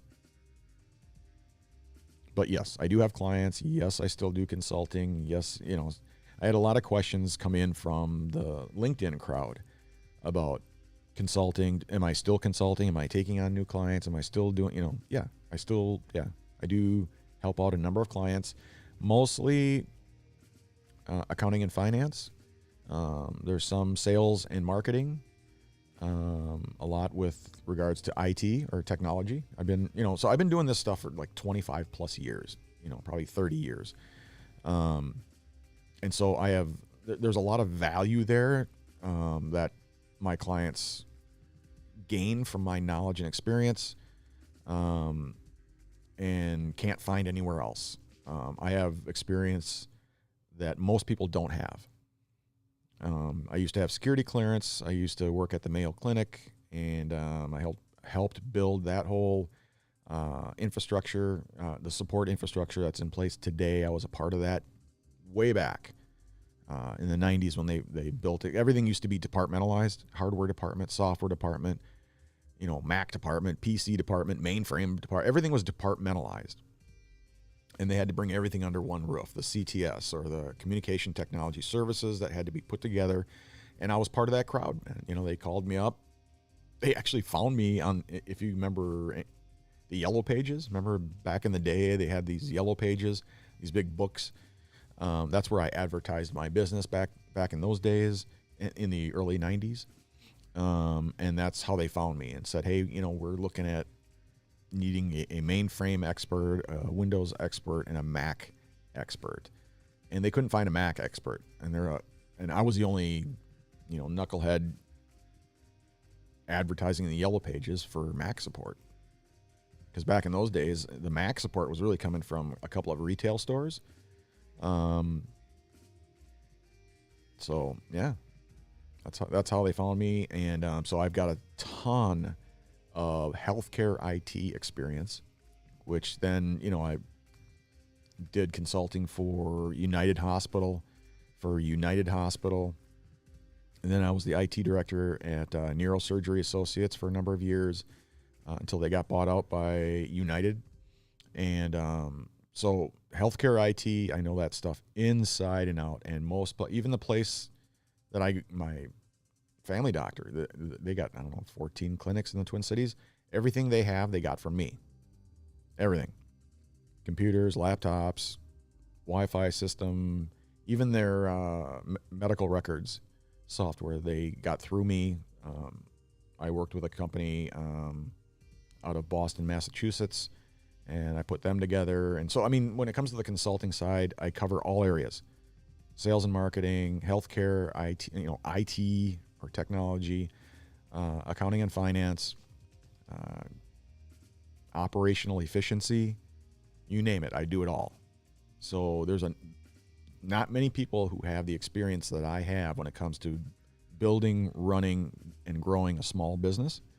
And so that's why I'm in demand. It's like, even though people are like, yeah, I know you're dying of cancer and you're battling your ass off, but have you got time for us next week? We got some problems with this, that, and the other. And it's like, yeah, man, yeah, no problem. If I can fit you in, I'll do it. If I can't manage it, then we'll put it off or whatever. Or I'll steer you in the right direction if I can't do it. But yes, that's the long answer to a short question. Oh, stupid camera. Let me know if you have experience shooting and blowing up cameras. Hold on a second.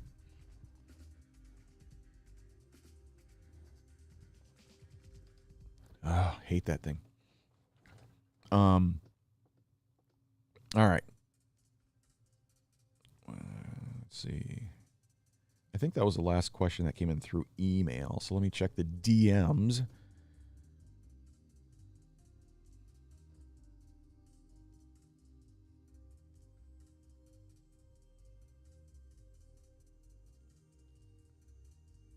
All right, so some questions associated with lung surgeries. Actually, I know there's another one that came through on the YouTube side. Hold on a second. Give me 1 second.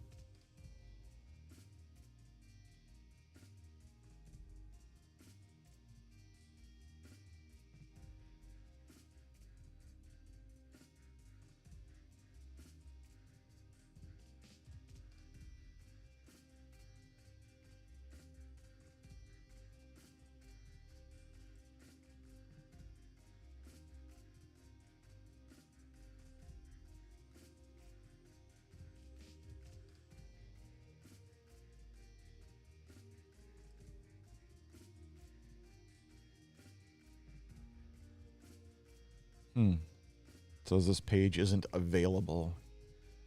That's weird.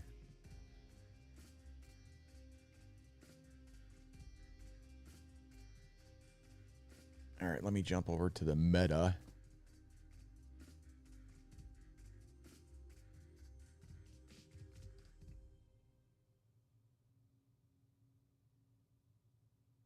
All right, let's see. A lot of these questions are really long and drawn out, so I'm just trying to get the gist of it here. All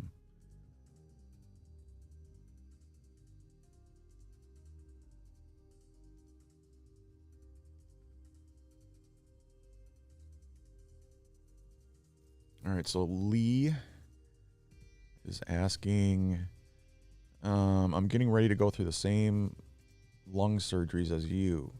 I have a lung nodule in the right upper lobe. I have a bronchoscopy. Having a bronchoscopy Friday for biopsy, but pretty certain that it's a metastatic lesion. and I will need a lobectomy. Is that what you had? Yes. Yeah, the short answer is yes. I had what's called a lobectomy, which means they remove a lobe of your lung, partial or full. I had a full lobectomy, which means they took out a good portion of my lung. Are you doing any other treatments along with it? The only treatment I had to do with regards to the lobectomy was, I had a lot of fluid buildup in the area that the lung used to be. Where my lung used to be, there's a big gap, because once they remove that, there's nothing there. So it kind of filled up with fluid, and so they have you hooked up to a machine that you have to, get, for a lack of a better word, drain that pocket, and so they wouldn't even let me go home unless I could breathe properly, and I was able to breathe just fine. It was just getting that fluid out of there. There was a lot of fluid buildup.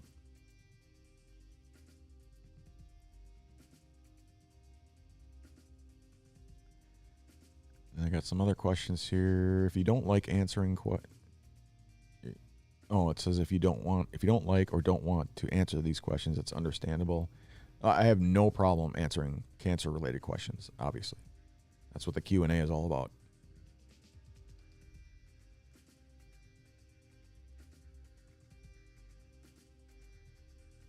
A lot of these people are saying they're not able to connect with anybody who's had experience having 2 lung surgeries and a removal of part of your lung.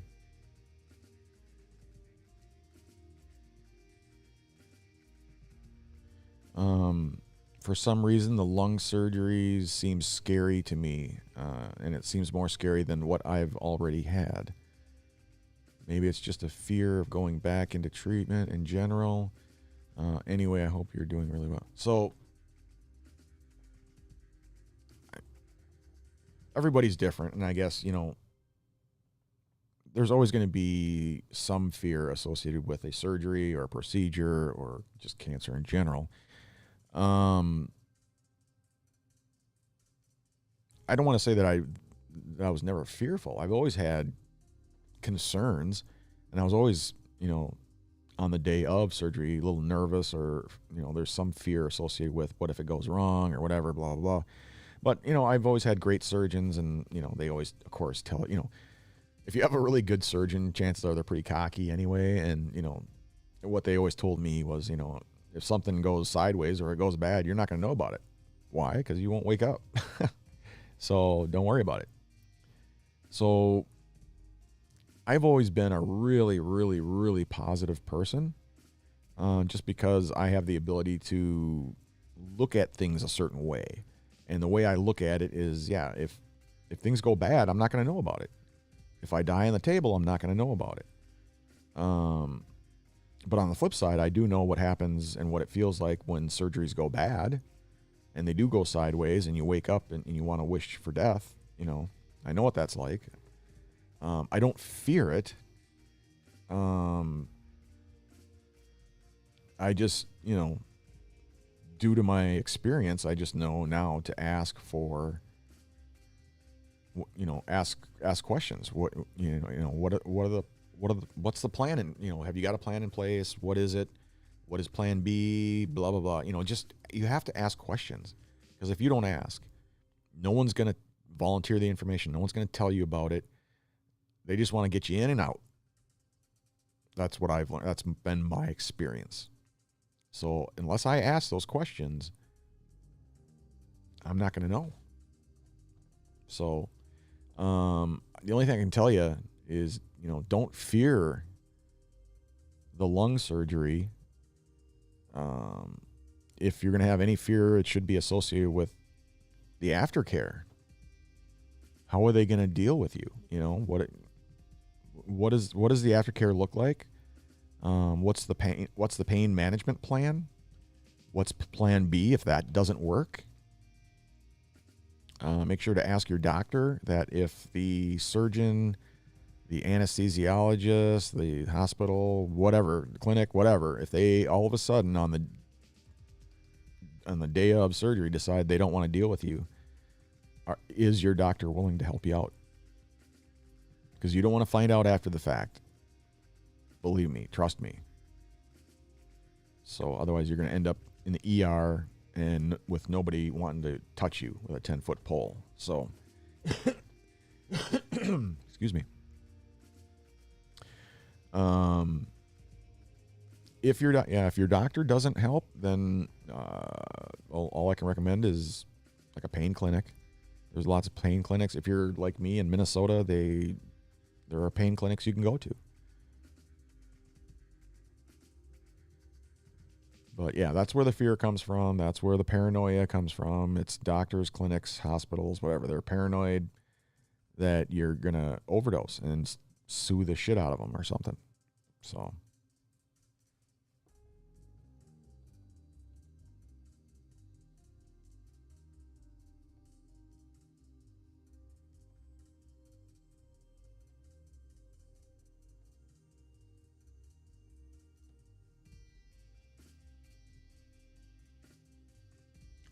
Just give me a minute here. I'm having to look manually on all these platforms because the comments aren't coming through on the screen, so, or in the chat.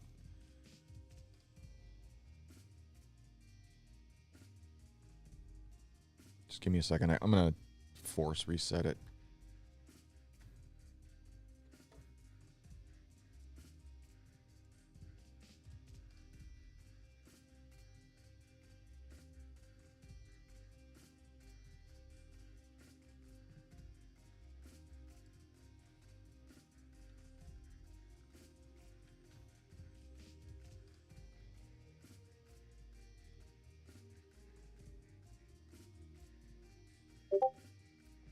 Okay. I had to force reset it. So hopefully now it'll come through on the screen.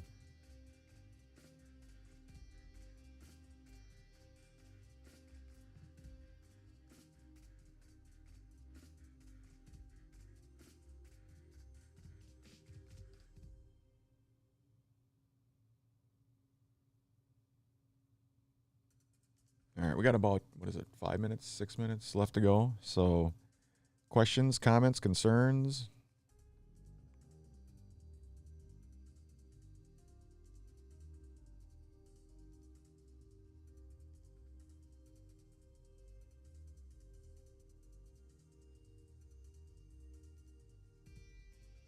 I'm not sure.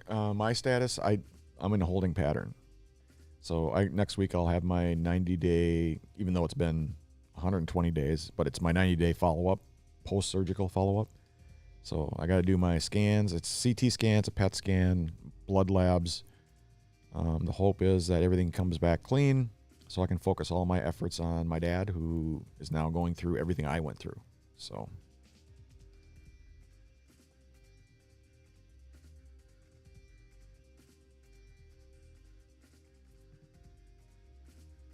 I don't know what, as far as the schedule goes, I do want to be consistent with regards to the cancer-related podcast. I have not picked a day or time yet. I'm guessing it's going to be, I'm really leaning more towards like early to mid part of the week, like a Monday, Tuesday, or Wednesday. That's when you get most of the podcast viewers and the online participation, whatnot. It's been my experience that Thursday, Friday, Saturdays are just horrible days to do the live streams. So I'm leaning more towards doing the live stream on like a Monday, Tuesday, Wednesday, and then doing the what's called VODs, or the video on demand type stuff, that just the recorded videos and stuff on a Thursday, Friday, Saturday type thing, and then you upload it on Sunday so that come Monday everybody's got your video and stuff. So that's what I meant by being consistent and doing these cancer-related videos and live streams in a consistent manner. Bare spanking minimum once a month, but I want to be able to do it once a week. But we'll see.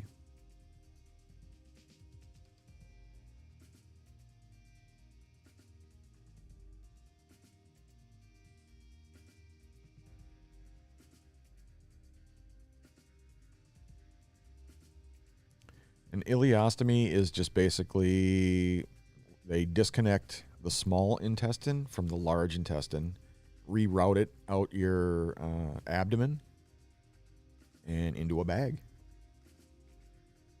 And usually it's for a short period of time. Mine was almost a year, while you heal up, because after they, rip me apart, and that sounds a lot worse than it should. But they opened me up. Everything was supposed to be robotic in nature, and kind of, what do you call that?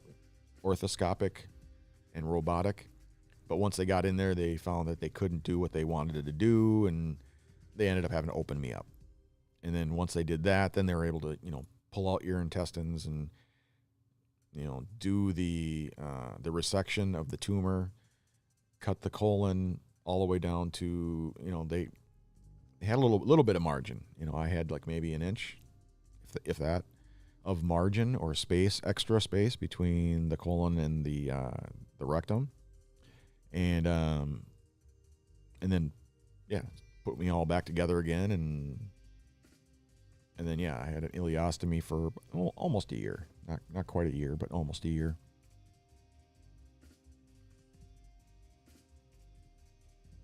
But it was great. I can tell you, as a guy, not having to sit on a toilet for a year, oh my God, man, best thing in the world. And there's some stigma associated, some negativity around being an ostomate or having an ileostomy, and a lot of guys just don't like talking about it. Men are more, I don't know. They're not, it's not that they're shy. They're just, maybe they're embarrassed. I don't know. I've never really understood it. And maybe that's just because I'm a social butterfly and I can yap and talk to anybody. But a lot of guys don't. They don't like talking about cancer. They don't like talking about that kind of stuff, especially if it's ass cancer or colon cancer or whatever you want to call it, Whereas most women I know are more likely to talk about it. And that's probably why, a majority of people who follow me when it comes to the cancer-related stuff are women. And, but I do belong to a men's group. After this is over, I'll provide a link to it. But I do belong to a men's group, in addition to some of the other cancer groups and stuff that just is specifically designed for men. And, I'm able to share and talk and hang out, whatever, online through a Zoom event every other week. And it provides, it's kind of like a safe place, it provides us a safe place for men to talk about their cancer, regardless of what kind of cancer it is, without, having the fear of whatever they fear. Whether it's being judged or whatever,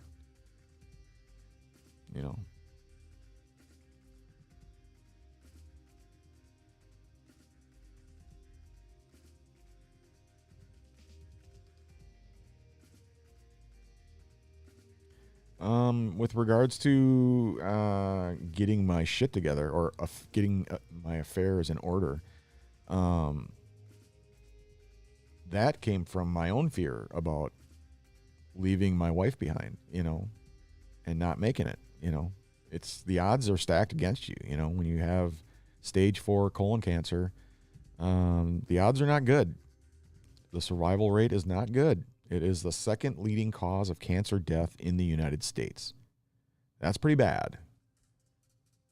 When, most people in the United States die of cancer, it's colon cancer. It's the second most common, it's the second leading cause of cancer death in the United States. So it's not good.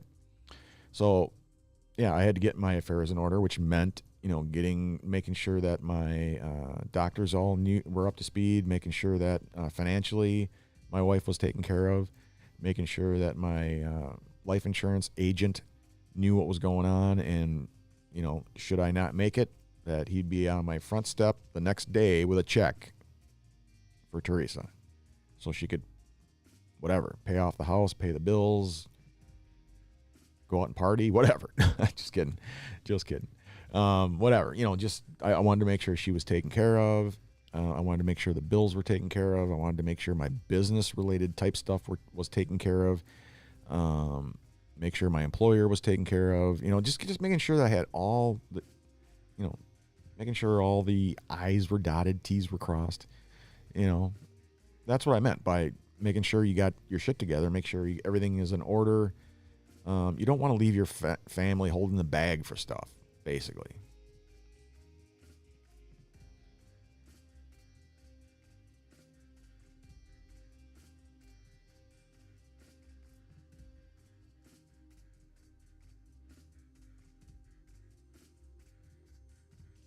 I don't have to take whatever you call it, pain medication, like I did after surgery. Right now, it's just the side effect stuff, the gabapentin for, nerve damage. Neuropathy's that's kind of an iffy thing. I don't know. Some cancer patients struggle with it, some don't. Everybody's different, so, another thing that I should have done is I should have spoken up. Like when it came to having problems with the pins and needles and the numbness and all that kind of stuff and the pain, I'm like most guys, I didn't want to raise a ruckus. I didn't want to create a scene. I didn't want to whatever, act like a crybaby, whatever you want to call it. I didn't want to be that guy, so I just didn't say anything. Until it was too late, and then all of a sudden it's like, okay, the pain is really bad, and now I'm to the point where I can barely feel my legs or my feet. And so my doctor was straight up with me saying, man, if you start getting like that, or you start noticing like black splotches on your hands and feet and stuff, that means that shit's dying, like physically, like your nerves and muscle tissue or whatever, it is dying. When it starts to turn black on you, you better say something or you're going to end up in a wheelchair the rest of your life. And so I did say something and they, boom, stopped it. They're like, okay, you're done. You're done. You should have said something. You should, so yeah. Communication is key. You gotta let your nurses know what's going on. The people who follow up with you, your doctors, your whatever. If you're an ostomate, then your stoma nurse, your whoever you're dealing with, you need to speak up. You need to say what's going on, what's happening, so they can manage it. You don't want to get to the point where you're in a wheelchair. I mean, not that there's anything wrong with being in a wheelchair. I'm just saying, don't put yourself in that situation on purpose. All right, you may have good intentions, but we all know about good intentions. So yeah, if something's bothering you, say something. If you're not feeling right, say something. Don't let it get to the point where it's too late to do anything about it.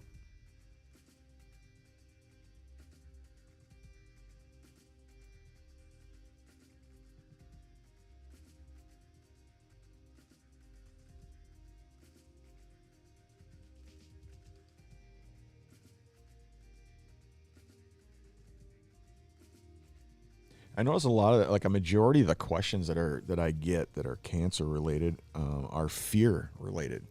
People are afraid of surgery. People who are afraid of chemotherapy. People who are afraid of ileostomies. People are afraid. A lot of fear. I'm afraid of this, that, and the other. I would just, again, I don't want to say I don't know anything about that or that I don't feel fear or whatever. I mean, I do. It's, it's a different kind of fear though. I'm not fearful of, let's say, a surgery and then that would prevent me from having the surgery. My fear is more of what if it goes sideways? What if it doesn't work? What if there's no plan A or plan B? Or what if? Those are my kind of fears. It's what if related.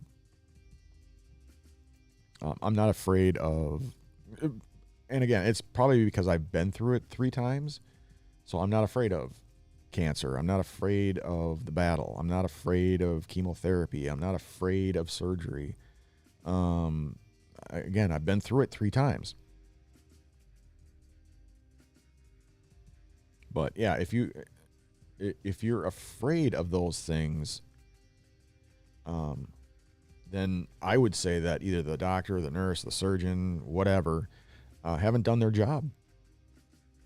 They're supposed to set you at ease. Their job is not only to just do the thing, but to also convince you that it's the right thing to do, that it's going to help you. It's going to help save your life. It's going to, it sets your mind at ease, But a majority of healthcare providers either didn't get that kind of training and or just don't know how to. Bedside manner is just not their thing, because they don't know how to do it. They're great at what they do. They can perform miracles in the OR, but the personable side of things, they don't get it. They just don't get it. So a lot of times people are afraid of the thing, whether it's surgery or chemo or whatever. But I can tell you from experience, everything that you're going to go through, everything you're going to experience, everything is meant to make you better, to fix you. Hopefully, you consider yourself broken, and you need to be fixed. So it's meant to make you better. Of course, stage 4, there's no cure. There's no cure for colon cancer. All I can do is try to fix me for now. And so, yeah, I would just say, just know that everything you're going to go through is meant to help you out. And it should be a positivity type thing. You're doing it because of your family. You're going to be here for your family. You're going to be able to work. You're going to be able to experience life. The whole quality of life thing is real. I mean, that's what it's designed to do. When I look at my dad's healthcare report that gets sent from Alina over to his family doctor, they give a full report. Here's what he has, his cancer. Here's what we're doing about it. Chemotherapy, surgery, radiation. Here's what we're giving him for medication. Here's what his treatment's going to look like. Here's blah, blah, blah, blah. At the bottom there, at the end of the report, it says why they're doing what they're doing. This is the reason why John Sr. is going to be going through what he's going to go through. And it clearly says right in there that it is meant or designed to extend his life as long as possible and to provide him some sort of quality of life. But that doesn't help him mentally, or you know what I mean? It doesn't fill him with hope or whatever. For him and for most people, it's, and myself included, we have to get hope. For me, I don't know, how do you say it? It's from within. It's really, all about being there for your family. And my positivity comes from knowing and trusting in my healthcare providers and the treatment I'm going through, the surgeries I'm going, everything is designed to help me. So that's what I draw it from. In addition to, I believe in God, so that helps, from the religious side of me. So when I put all the stuff together, I'm a just really positive person when it comes to battling cancer. So, but yeah, if you're not a believer, then yeah, you have to draw your positivity from someplace else, whether it's friends, family, coworkers, you got so many people that are pulling for you, praying for you, whatever. And for me, that's what did it for me. It's like, man, I got all these people who care about me and who are are pulling for me and are praying for me and sending me emails and whatever, text messages, and so it filled me with a lot of hope and happiness, and so I was just naturally just really not only prepared to go through what I was going to go through, but having a positive attitude, knowing in my heart of hearts that it was going to work. I wasn't afraid that it wasn't going to work. I was positive that it was going to work. So that's what gave me the hope. It's like, well, what am I afraid of? It's going to work. Failure is not an option. It's just not going to happen. The failure part is just not going to happen. So I just remained as positive as I could. And, yeah, I mean, that's about as basic as I can get. We can always, maybe on a different podcast or episode, we can focus. One of the topics could be about positivity, and I can be really specific. But yeah, for not going deep into the weeds here. Yeah, I would just say draw your support, draw your hope and your positivity from some source, whether it's friends, family, coworkers, God, someplace, someone, somewhere, that would be the short answer. And it works, that's the other thing, is it just, in the same way that negativity can affect your body and your mental health and everything, positivity has that opposite effect. It fills you with hope. It makes you feel better. You sleep better. You rest easy. That's all I can really say about it, is just, be as positive as you possibly can. That stupid camera.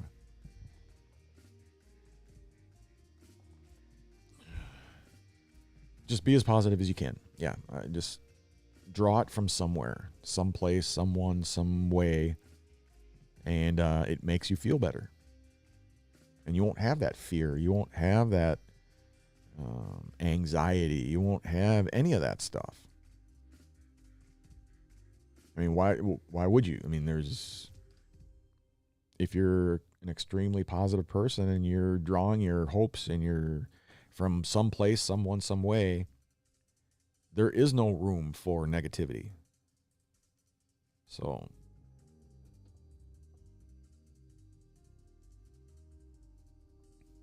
but I agree. Yes, it's very difficult for a lot of people.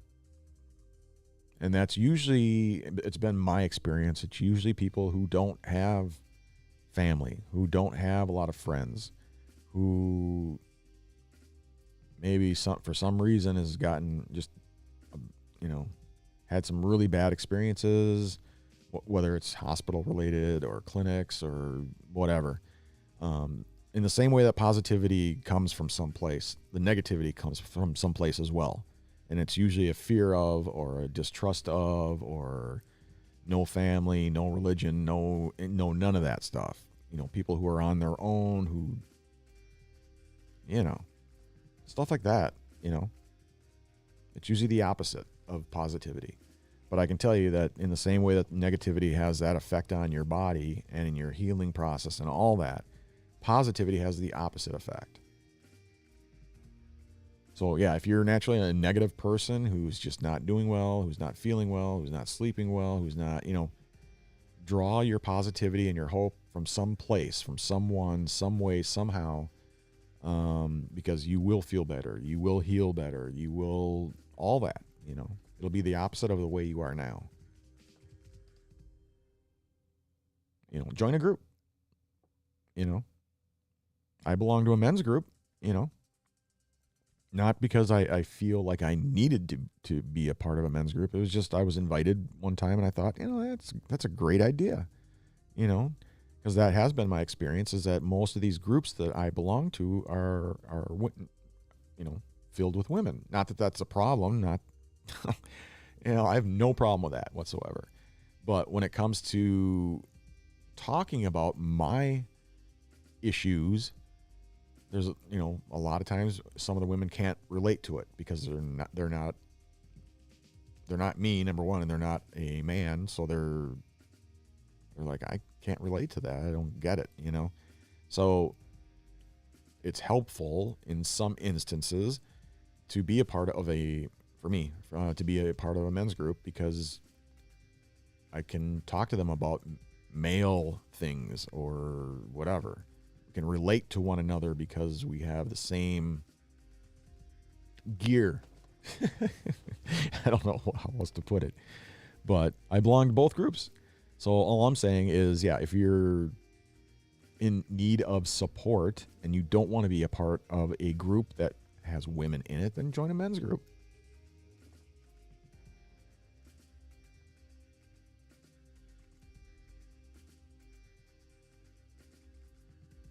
Yeah, no, when I said I'm not a cat, I mean I don't have how many, the old saying, cat 9 lives or whatever the hell. I'm not a cat, so I don't know how many lives I got left in me. So all I meant by it was that I don't know that I can handle going through this a 4th time. I'll do what I got to do to survive and to beat cancer, but yeah, I'm hopeful that I don't have to go through it a 4th time. But I'll do what I got to do, I believe that things happen for a reason. But that's me. I believe things happen for a reason, and I may not understand that reason. I may not agree with that reason. But I don't question it. I have to deal with the cards that were dealt to me, and what do you do? There's nothing you can do about it. You got to deal with it. And that's how I deal with it. I can choose to deal with it in a positive way and make myself feel better and heal quicker and all that kind of stuff. Or I can choose the negative route, blame people, blame God, blame health, blame anybody and everybody, and have a negative attitude and take twice as long to heal and to be miserable. And I don't want to be like that. I don't want to be that person.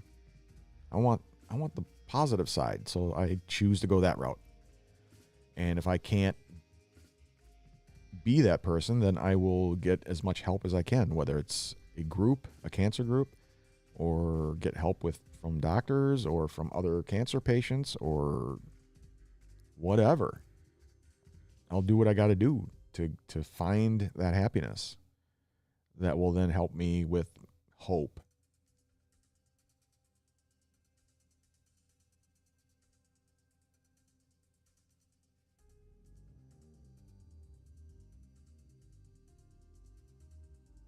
Yeah, I didn't see anything come through on Twitch. Give me a quick second here. Let me just do my stupid testing here.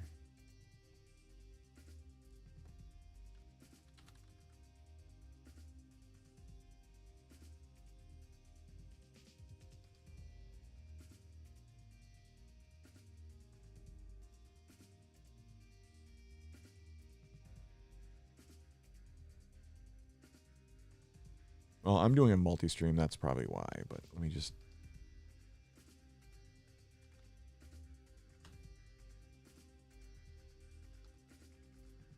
There we go.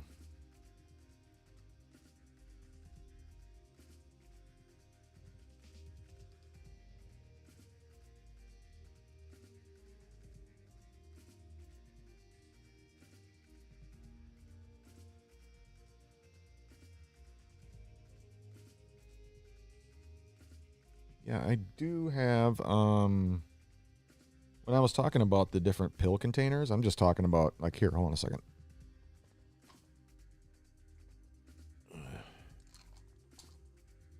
It looks like this. So what I was talking about was having, different columns like this. So you got Monday, Tuesday, Wednesday, Thursday, Friday, Saturday, Sunday. And then you have, your morning, you have your afternoon, your evening, and then your bedtime meds. And what this does for you is that especially for cancer patients who are going through chemo, you have a tendency to get this loss of short-term memory. Everybody calls it chemo brain or brain fog or whatever, but you can't remember things, and but it's very important to take your medication, right? So to prevent having to open this up every single time and count it to see, did I actually take it or not? Get something like this where you can put your meds in these different little containers or whatever you call them, and then you can just go back and say, oh shit, did I take those meds this morning? You can go back and look, are they in here or are they not? If they're not in here, you know you took them. If they're still sitting in here, you know you didn't take them, right? I mean, it's real easy. So that's a lot better than having to open this up every single time and count every single pill to see, oh, did I actually take it or is it still in here? So that's what this is for. If you don't have as many cancer meds that I do, I'm taking heart medication as well because I had heart surgery for a massive heart attack. Then you could do something as simple as this, Sunday through Saturday type thing where it's just, you put all your meds in there and you're good to go for the day. So I used to use this one for back when I was on pain medication. I couldn't remember if I took it or not. And so this came in handy for that kind of stuff. Because you can look in here and say, oh, because I would go to work, right? And then like halfway through the day, I'm like, shit, did I take my pain meds or whatever? And I'd look and, oh, yeah, I took them. The pain medication I was on was the old school Vicodin. Remember the old school Vicodin? I think what do they call it now? Norco? They call it Norco. It's hydrocodone acetaminophen. It's basically hydrocodone with Tylenol all in one pill. And that's what I took. There was a lot of stronger pain medication, but I didn't want to, number one, I didn't want to get addicted. And number two, you can't be on that shit the rest of your life, right? So it was like, I just wanted my pain to be manageable. It didn't have to be gone. It didn't have to be, I didn't have to be in a coma most of the day, drugged out of my mind. I just wanted something that would make my pain manageable. And the old school Vicodin, I remember when I broke my collarbone, I'm like, yeah, I had this stuff. And, it didn't get rid of the pain 100%, but it was manageable. I was able to do things, and I didn't have brain fog. That was the one thing I remembered. I'm like, I was able to drive my car. And I don't think you're supposed to, but I was able to drive my car, get to work, and I was like able to act like a normal human being. And so that was the pain medication I requested. I'm like, I just want that old school Vicodin shit. And they're like, well, there's this way stronger stuff and I'm like, no. I don't want any of that crap. I don't want to become addicted and, all that shit. So for me, I just wanted the old school stuff. And they're like, I don't even know if they make that anymore. I don't think they make Vicodin anymore.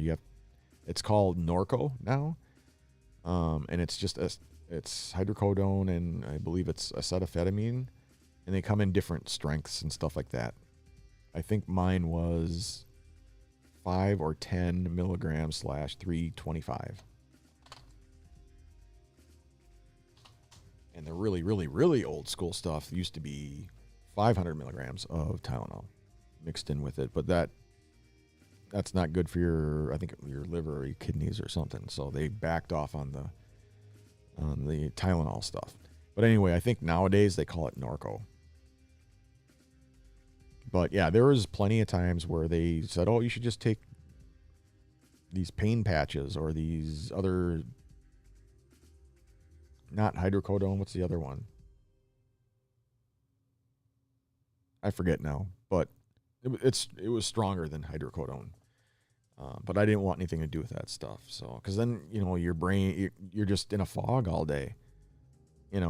For me, I was. So again, for me, I just wanted it manageable. I just wanted the pain to be manageable, and I could live my life like a normal human being, go to work, do stuff around the house, blah blah blah, and that's what did it for me. That's what did it for me after my colorectal surgery.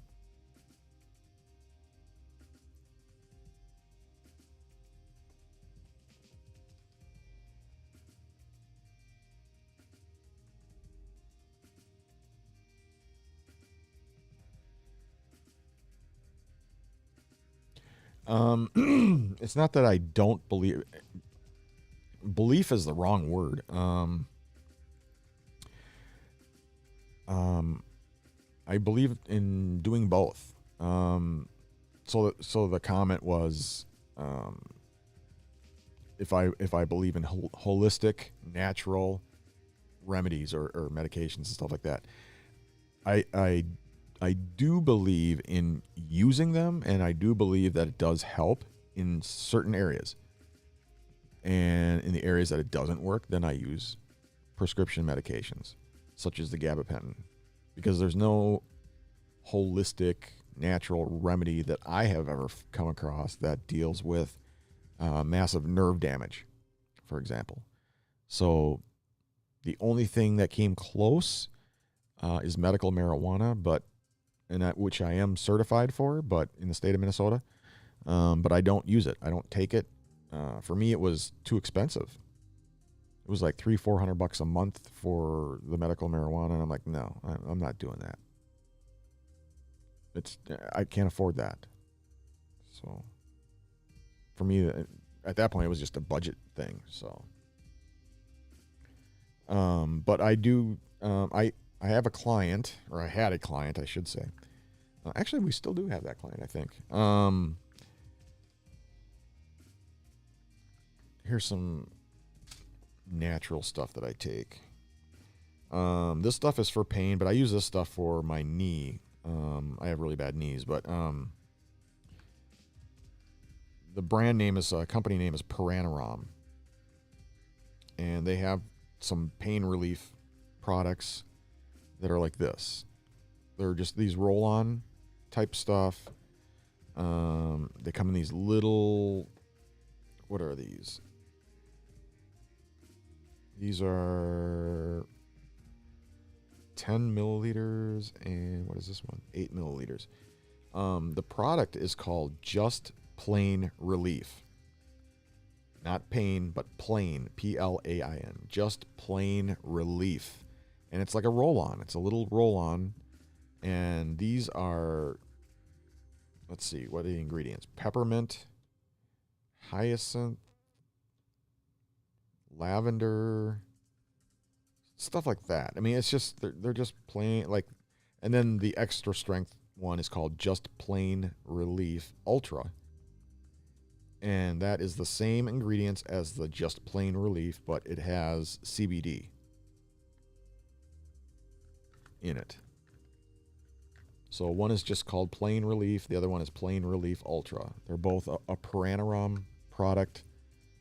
It's kind of blurry. I'll provide a link to it. And then there's other. So yeah. So to answer your question, I do believe in holistic, natural remedies and stuff for pain, where it is appropriate. And where it is appropriate for me is like the arthritis, bones and joints and my knees, stuff like that. It works great. It's phenomenal. Awesome way to deal with the pain there. But because I'm taking gabapentin and some heart medications and stuff like that, I can't take those strong painkillers. Some of those opiates, you just, mess with my head and they put me in a brain fog or whatever. So I just don't take it. So when it comes to, the arthritis pain, the joints and bones and stuff like that, I use Just Plain Relief from Paranaram. And I'll provide the link for you in the comment section. But so yes, the answer to your question is yes, I do believe in holistic type remedies and solutions where it is appropriate. So, and it's not appropriate in all areas. You know, like I said, when it comes to the massive nerve damage, the neuropathy in my hands, feet, and tongue, I haven't found anything that will that will make that stuff manageable, other than medical marijuana, which I cannot afford. I can't afford it, so I don't do it. But yes, as a stage 4 terminal cancer patient, I am certified by the state of Minnesota to purchase and use medical marijuana. I just don't, because it costs too much. Insurance does not cover it, or at least my insurance does not cover it, because it's still considered an illegal substance, so they're not going to pay for it. So I just don't have, $400 or $500 a month in cash laying around that I can go buy medical marijuana. So it does work, though, and it does work for a lot of people. It's just I don't have that kind of money. So yeah, I use gabapentin. And like I said before, it's initially designed for diabetics with nerve damage and neuropathy. So, and it works wonders for me. I mean, for me, it's a miracle drug, gabapentin. It's not a painkiller. It's not in the sense of it's not an opiate. So,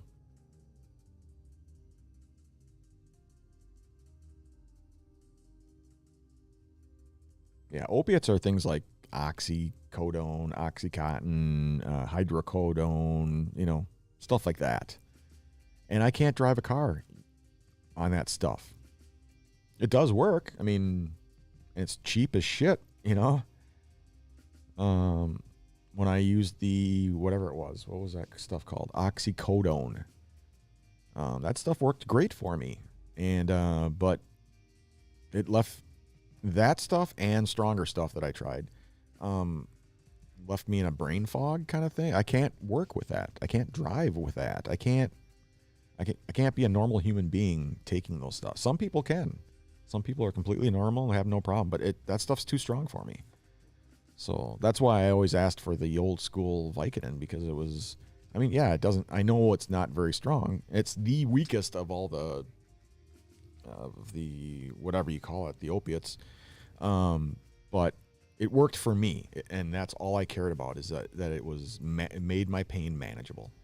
I wanted to be able to drive a car, go to work, do stuff around the house, blah, blah, blah.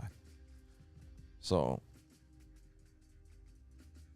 that's why I don't take any of that fucking oxycodone shit, or the whatever you call that stuff. God, I wish I remember what the name of some of those painkillers are they're just too strong. I mean, don't get me wrong, I'd love to lay around in a brain fog 24/7, but I'd never get anything done. I wouldn't be able to drive anywhere. I wouldn't be able to,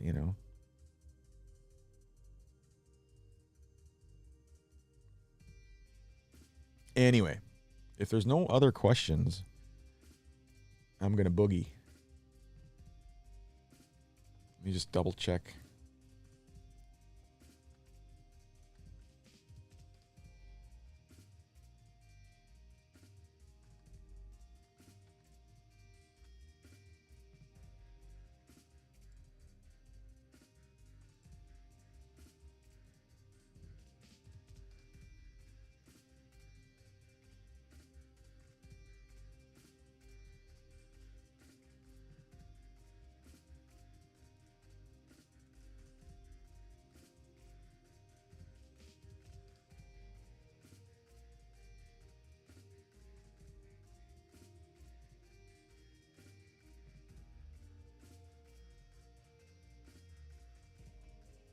Okay, I think I covered all the social media questions, the DMs, the emails.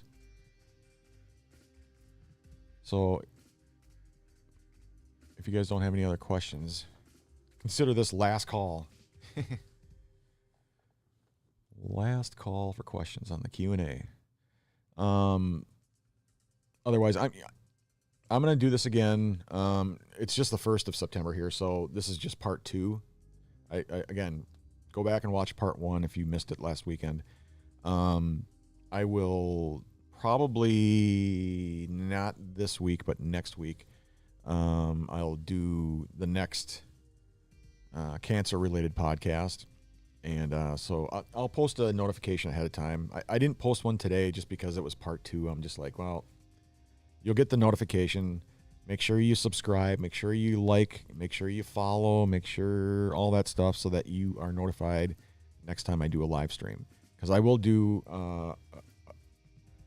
whatever you want to call it, a post notification to let you know what day, what time. But if you're not subscribed, if you're not whatever, part of the membership or whatever, you're not going to know. So if you're on the Facebook side of things, make sure you like the video here, the live stream. Make sure you follow me, and you will be notified each and every time I go live on Facebook. Same thing on the YouTube side of the world. Consider if you get any kind of value from me whatsoever, make sure you subscribe to my channel, my YouTube channel. And click the little bell notification icon there, and you'll be notified each and every time I go live. You won't miss an episode. I got a lot of cool stuff coming down the pike as well that are not cancer-related, but other stuff. If you're on the Twitch side of the world, consider following my channel, and you'll get a heads up each and every time I go live. And same thing, Twitter, Instagram, LinkedIn. Make sure we're connected in some way, and you'll know when I go live. So, all right, I think that was it. If anything comes up afterwards, feel free to shoot me an email. Feel free to DM me, send me a DM, which is a direct message on social media. And